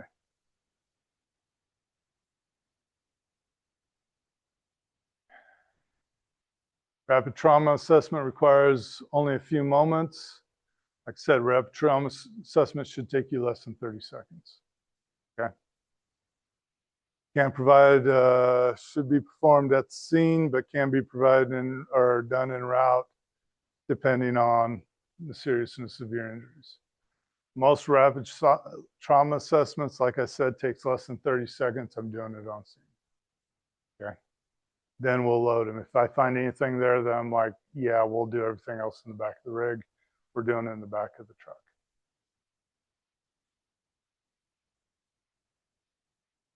Okay, we'll go over a lot of this. I'll show you a lot of this stuff. So application C color, size.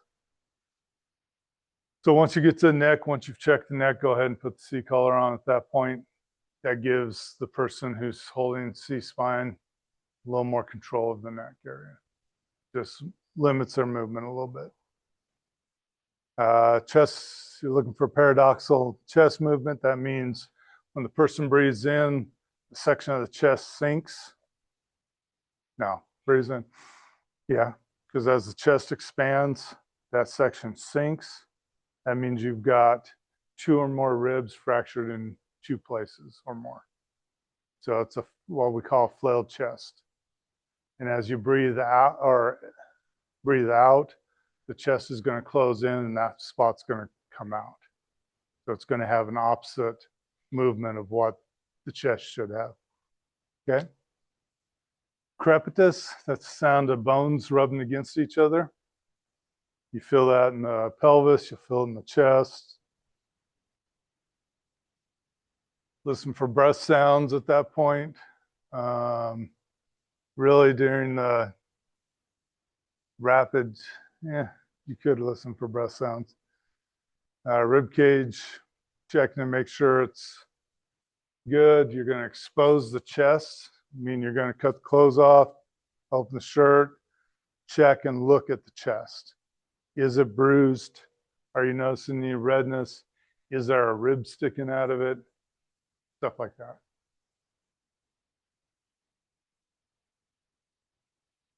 You're going to touch and feel them. Listen. That's a little bit different. So I will say that's different from the old way we used to do it. It used to be a feel. We didn't listen to breath sounds until we got to the detailed physical exam. So this is going to slow you down maybe 15 seconds, 20 seconds. Okay. Abdomen, you're looking for distension, pulsating masses. Gently push down all the quadrants. You don't have to push down hard. If they react, grimace, do anything that might say that there's something wrong, note it, what area you're in. We'll show you. You do your quadrants in a cross pattern. So you do upper quadrant, lower quadrant, lower quadrant. Okay. Looking for bleeding from the anus, vagina. We're looking for priapism. These are all indications of injuries in the pelvis area. The priapism is an injury of the spine. Okay.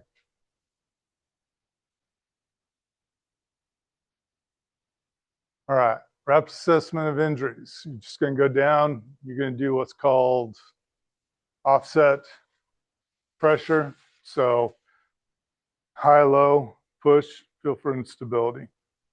Okay. Once you get down to the feet, to the wrists, you're going to check for pulse, movement, and sensation. You're going to check for pulse, ask them to wiggle their fingers, touch them, say, hey, what finger am I touching? At this point in time, they're going to be manually stabilized, so they're not going to be able to go look and see where you're touching. Okay. So you can touch their finger and say, can you feel me touching you? Where am I touching you at? Okay. Have them grip your hands. Have them push up and down on your hands with their feet.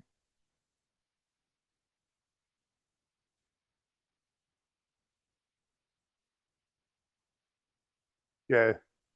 This is checking for distal pulses. The medial malleus of the ankle is, I've felt it there before, but it's not my favorite one to go to just because I have a hard time feeling it. How about you guys? You go on top or you do? Okay. Oh. Okay. Rapid assessment of the posterior of the body. When you get ready to put this patient on backboard, or even if you don't think there's a spinal injury, you're going to roll the patient towards you. You're going to check the back, make sure there's no bleeding, nothing sticking out, no bruising, anything like that. You're going to, at that time, expose the back. You can take your scissors, cut right down the center of the shirt, take the shirt off, check and make sure nothing's going on there. This time you also want to get the pants off. This is where they get trauma naked, and this is where it is best to do this in the back of the truck. You don't want to be exposing these people on the side of the road.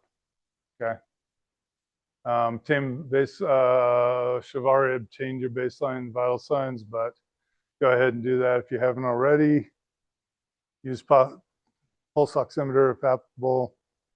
Yeah. Them checking.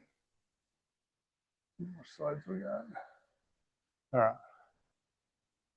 Tell the patient what you're going to do. Expose the injury before examining it. Maintain eye contact. Apply spinal precautions. Stop or alter assessment procedures.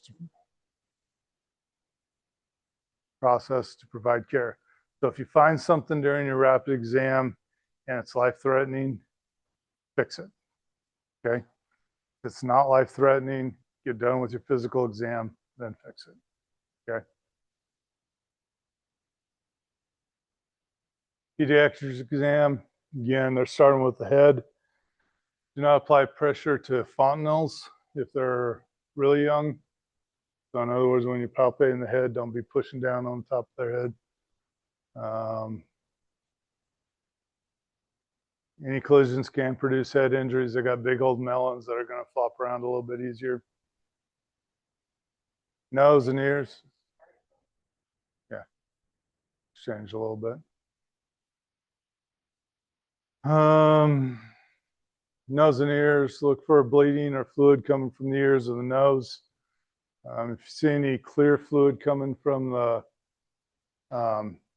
ears or the nose, You can take a tissue or a 4x4, dab it, and if you get a halo sign, that usually is a sign of cerebral spinal fluid leaking out. Could mean they have basilar or anterior skull fracture.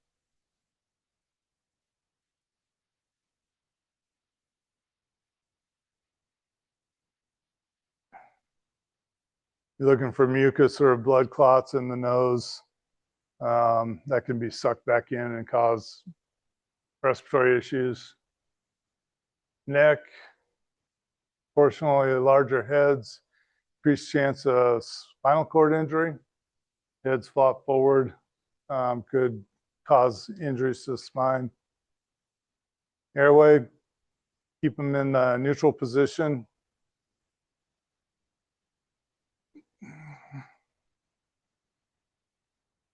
Yeah.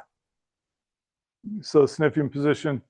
If you're having a hard time doing this, like our pediatric boards actually have an indentation where the head goes.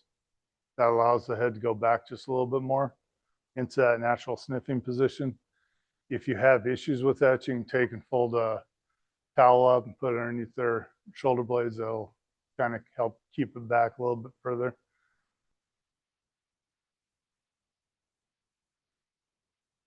Chest, look for even breath sounds. Check for symmetry, bruising, basically the same thing as an adult. Abdomen, rigid tenderness, areas of distension, again, not too much different. Any injury that might impede the diaphragm from moving or being compromised, again, you're going to look for this in adults too, but with children, smaller, it takes a lot less to impede that diaphragm from being able to go down. Okay. Stability.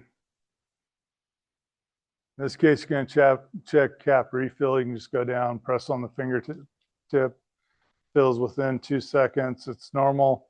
If it's delayed, if it's longer than 2 seconds delayed, start thinking circulatory issues.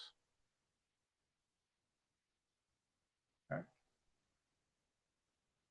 All right, what criteria would you use to decide whether to perform a focused physical exam or a rapid trauma exam?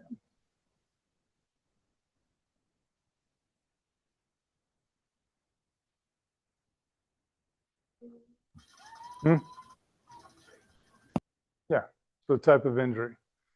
Okay. Is it a minor injury that happened just to the hand? Or was it they got ejected out of the vehicle? Type thing. Okay, detailed physical exam. Okay, it's just basically the same exam typically done route to the hospital. It's going to check for anything you might have missed in the rapid exam. So it's going back over and going, okay, now I have time to breathe. Let's really look at this person. Okay. Helps determine treatment for the patient and perform most often on with significant injuries. So those distracting injuries. You did your rapid exam, you found that you have an angulated leg, angulated arm, you fix those. Okay, now you're going to go back through and make sure you didn't miss anything. Okay.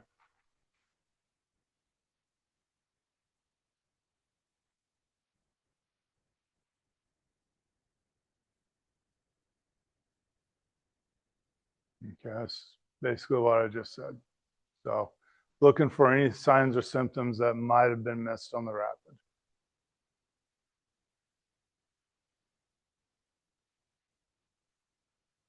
Only perform this after you've done critical interventions. There may be times where you never perform a detailed physical exam. Much like secondary exam on a medical patient, you just may not get there, okay? Expose the patient, get them trauma naked. Try to work around immobilization devices. If you're cutting, be careful where you're cutting, because a lot of these patients, especially significant trauma patients, will also have leads on them to kind of keep an eye on their heart. Do not cut the lead cables while you're taking clothes off. It has happened. here a couple of times.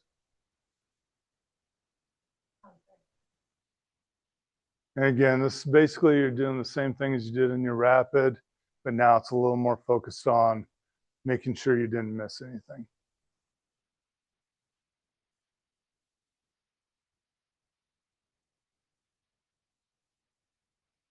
And usually if they're not as seriously injured, you're not probably going to do a focus. Unless they fell and are only complaining, like I said, they fell off a roof, but their only complaint is their ankle. Okay, you're going to focus in on the ankle right now, get the ankle stabilized, get them in the back of the truck, and then you're going to do a detailed physical. You don't at that point necessarily have to get them trauma naked, but you're going to want to lift the shirt up, check the chest, make sure you check the back. You're going to go down, check the legs, make sure there's nothing there that you missed, because the only pain they were saying that they had was the ankle. Okay.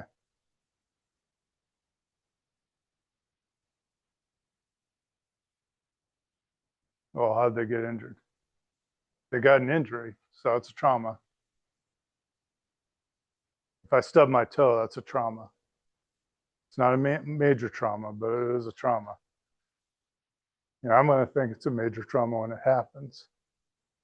But yeah, it's an injury. An injury is a trauma to the body. So. Yeah. Most people, if you say trauma, they're thinking ejections. Yeah. Yeah. You turn around and you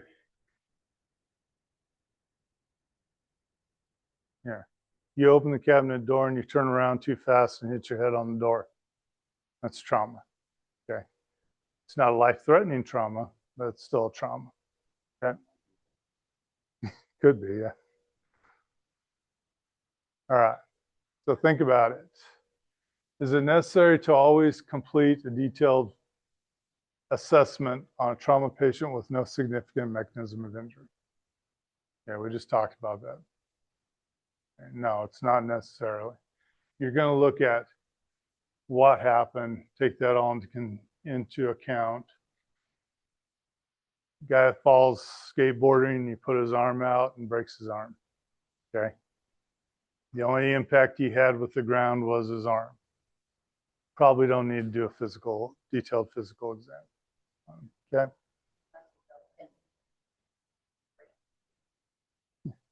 Yeah, if they're doing X Games, then you probably want to do a little more detailed physical exam. All right, chapter review. Patients without significant injuries can be focused on. Next, gather a set of baseline vitals, past medical history. Patients with significant MOI, consider spinal precautions, consider what they call ALS, get a brief patient history for a rapid trauma assessment. In a rapid trauma assessment, look for wounds, tenderness, and deformities, DCAP, BTLS.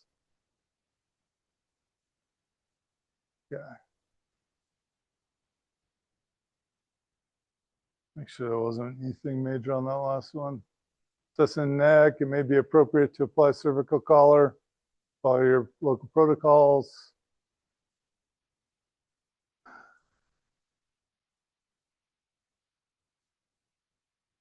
Okay. Remember, on your detailed physical exam, you're looking for anything you missed on the rapid.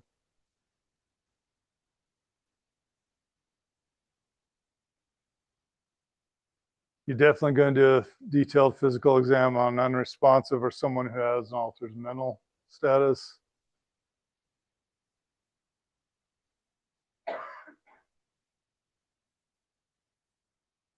And use your MOI to determine rapid assessment versus detailed assessment or focused assessment.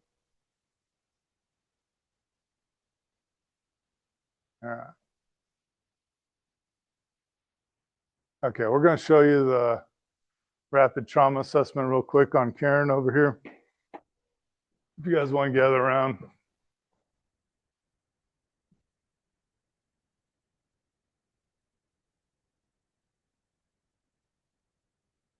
All right. So the patient is unconscious, unresponsive. We're going to start at the head. We're going to palpate the head real quick. We're going to feel for any decap BTLS. We're going to look in the mouth, look in the nose, look in the ears. We're going to have our partner hold spinal immobilization on this patient. Oh, for real? Yeah.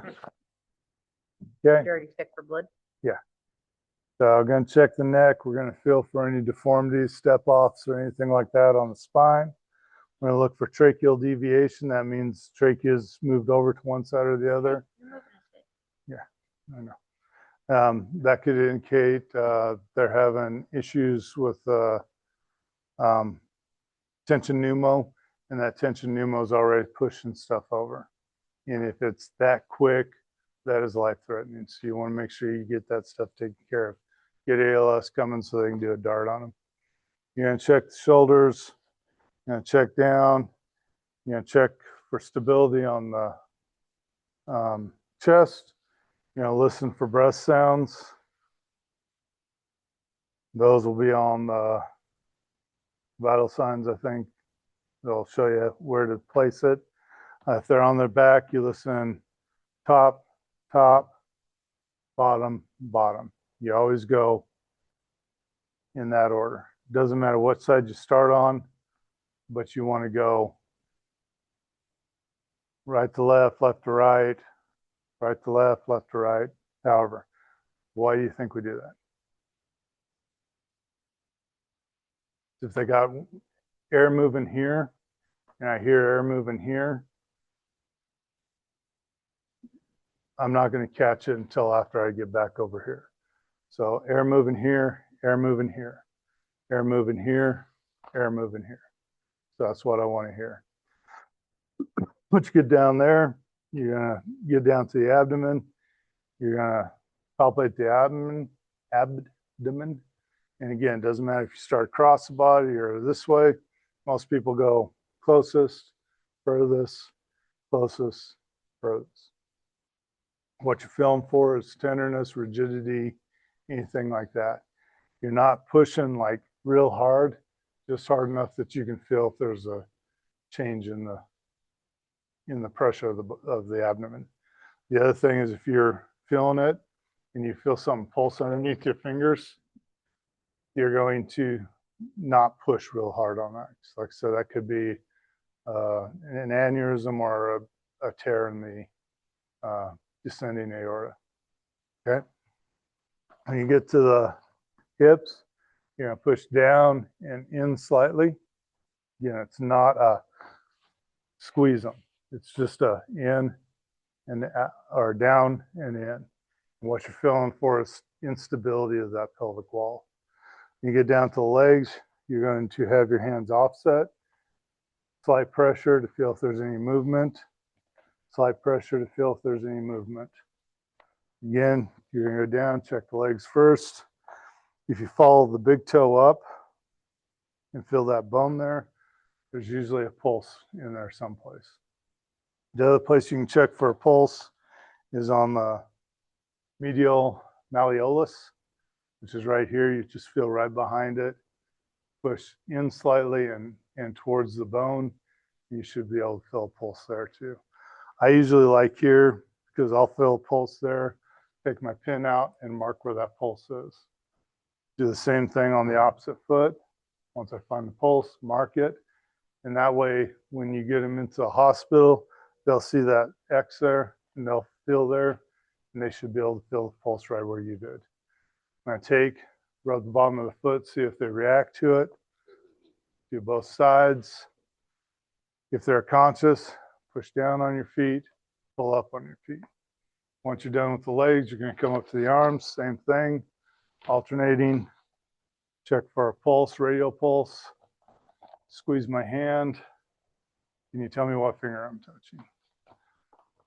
Reach over, check this side, check for a pulse. Squeeze my hand. Can you feel where I'm touching?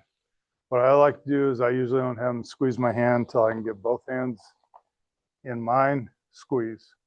because then I'm feeling for if it's equal. Okay, that's the same with the feet, is you want to have them push down, pull up, and that way you can feel if it's equal pressure. Okay, that is a rapid trauma assessment. Oh yeah, do the back. Okay, so the back, you're gonna have two people usually doing this with you.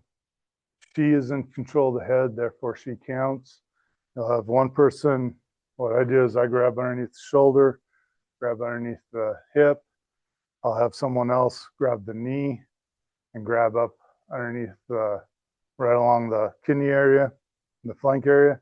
And then we'll go on your count, 1, 2, 3. roll the patient up. At this point in time, sweep the back, make sure there's nothing going on, then roll them back. Get a bra? No, not yet. Need one. Yeah. Someone was supposed to get a bra for her. All right. Okay. All right. So once you have them up, the other thing you're going to do, besides checking the back, check, make sure there's no blood coming out of the anus. Don't, if it's female, you're not going to strip them on the side of the road. Wait till you get into the truck. At that point in time, male or female, you can cut the pants off and check for priapism in the males, bleeding from the vagina in the females. Backside of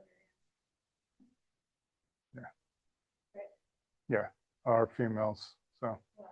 Yeah. I know. Yeah. That stuff is anatomically upright. yeah. So you're just going to place the back of your hand on them, loop down. And there's a lot of times too, we won't completely cut their pants off, depending on the scenario and what we're looking at, what kind of injuries we set. We may just cut all the way up the pant leg and get it right up beneath the belt buckles, belt loops. Yeah, and that way you can at least see if there's any damage to the leg. The suggestion when cutting, cut straight up the side of the shirt, straight down the shirt. That way you can pull it down. And when you roll them, you can tuck it underneath. When you get ready to roll them, you roll them up, pull the thing off. Weather conditions. Not going to do a rapid, you're not going to get them naked out in this weather. Okay. If it's cold outside, get them inside. Okay. If they're cold, you're cold. Or if you're cold, they're cold. Something like that. Okay. My golden rule, if we ever wreck our ambulance and I'm in there, I don't care what's broke, make sure I'm warm. Okay. The other thing too, one of the things I do anyway, when they have their spider straps on, we have them on a backboard, or if you even just put the seat belt on, because they usually have one right around the abdomen.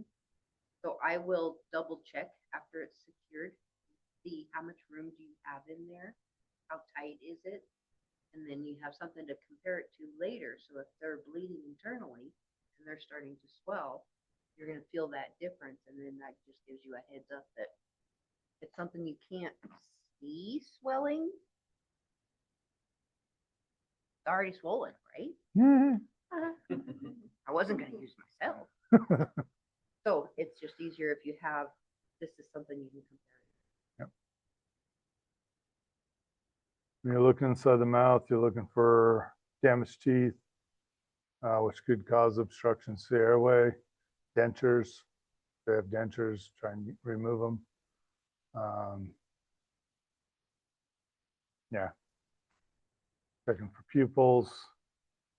I don't know if she's got good pupils or not. Yeah, hers are equal and reactive, or equal and not reactive. If this one reacted, Say, what? she's not that good mannequin. So she's a cheap one. So, all right. Any questions over that? All right. Make sure it's got some stuff to go over with you, and then Make sure you guys read your chapters, because there is big differences. Or when you're doing different assessments and why you're doing different assessments.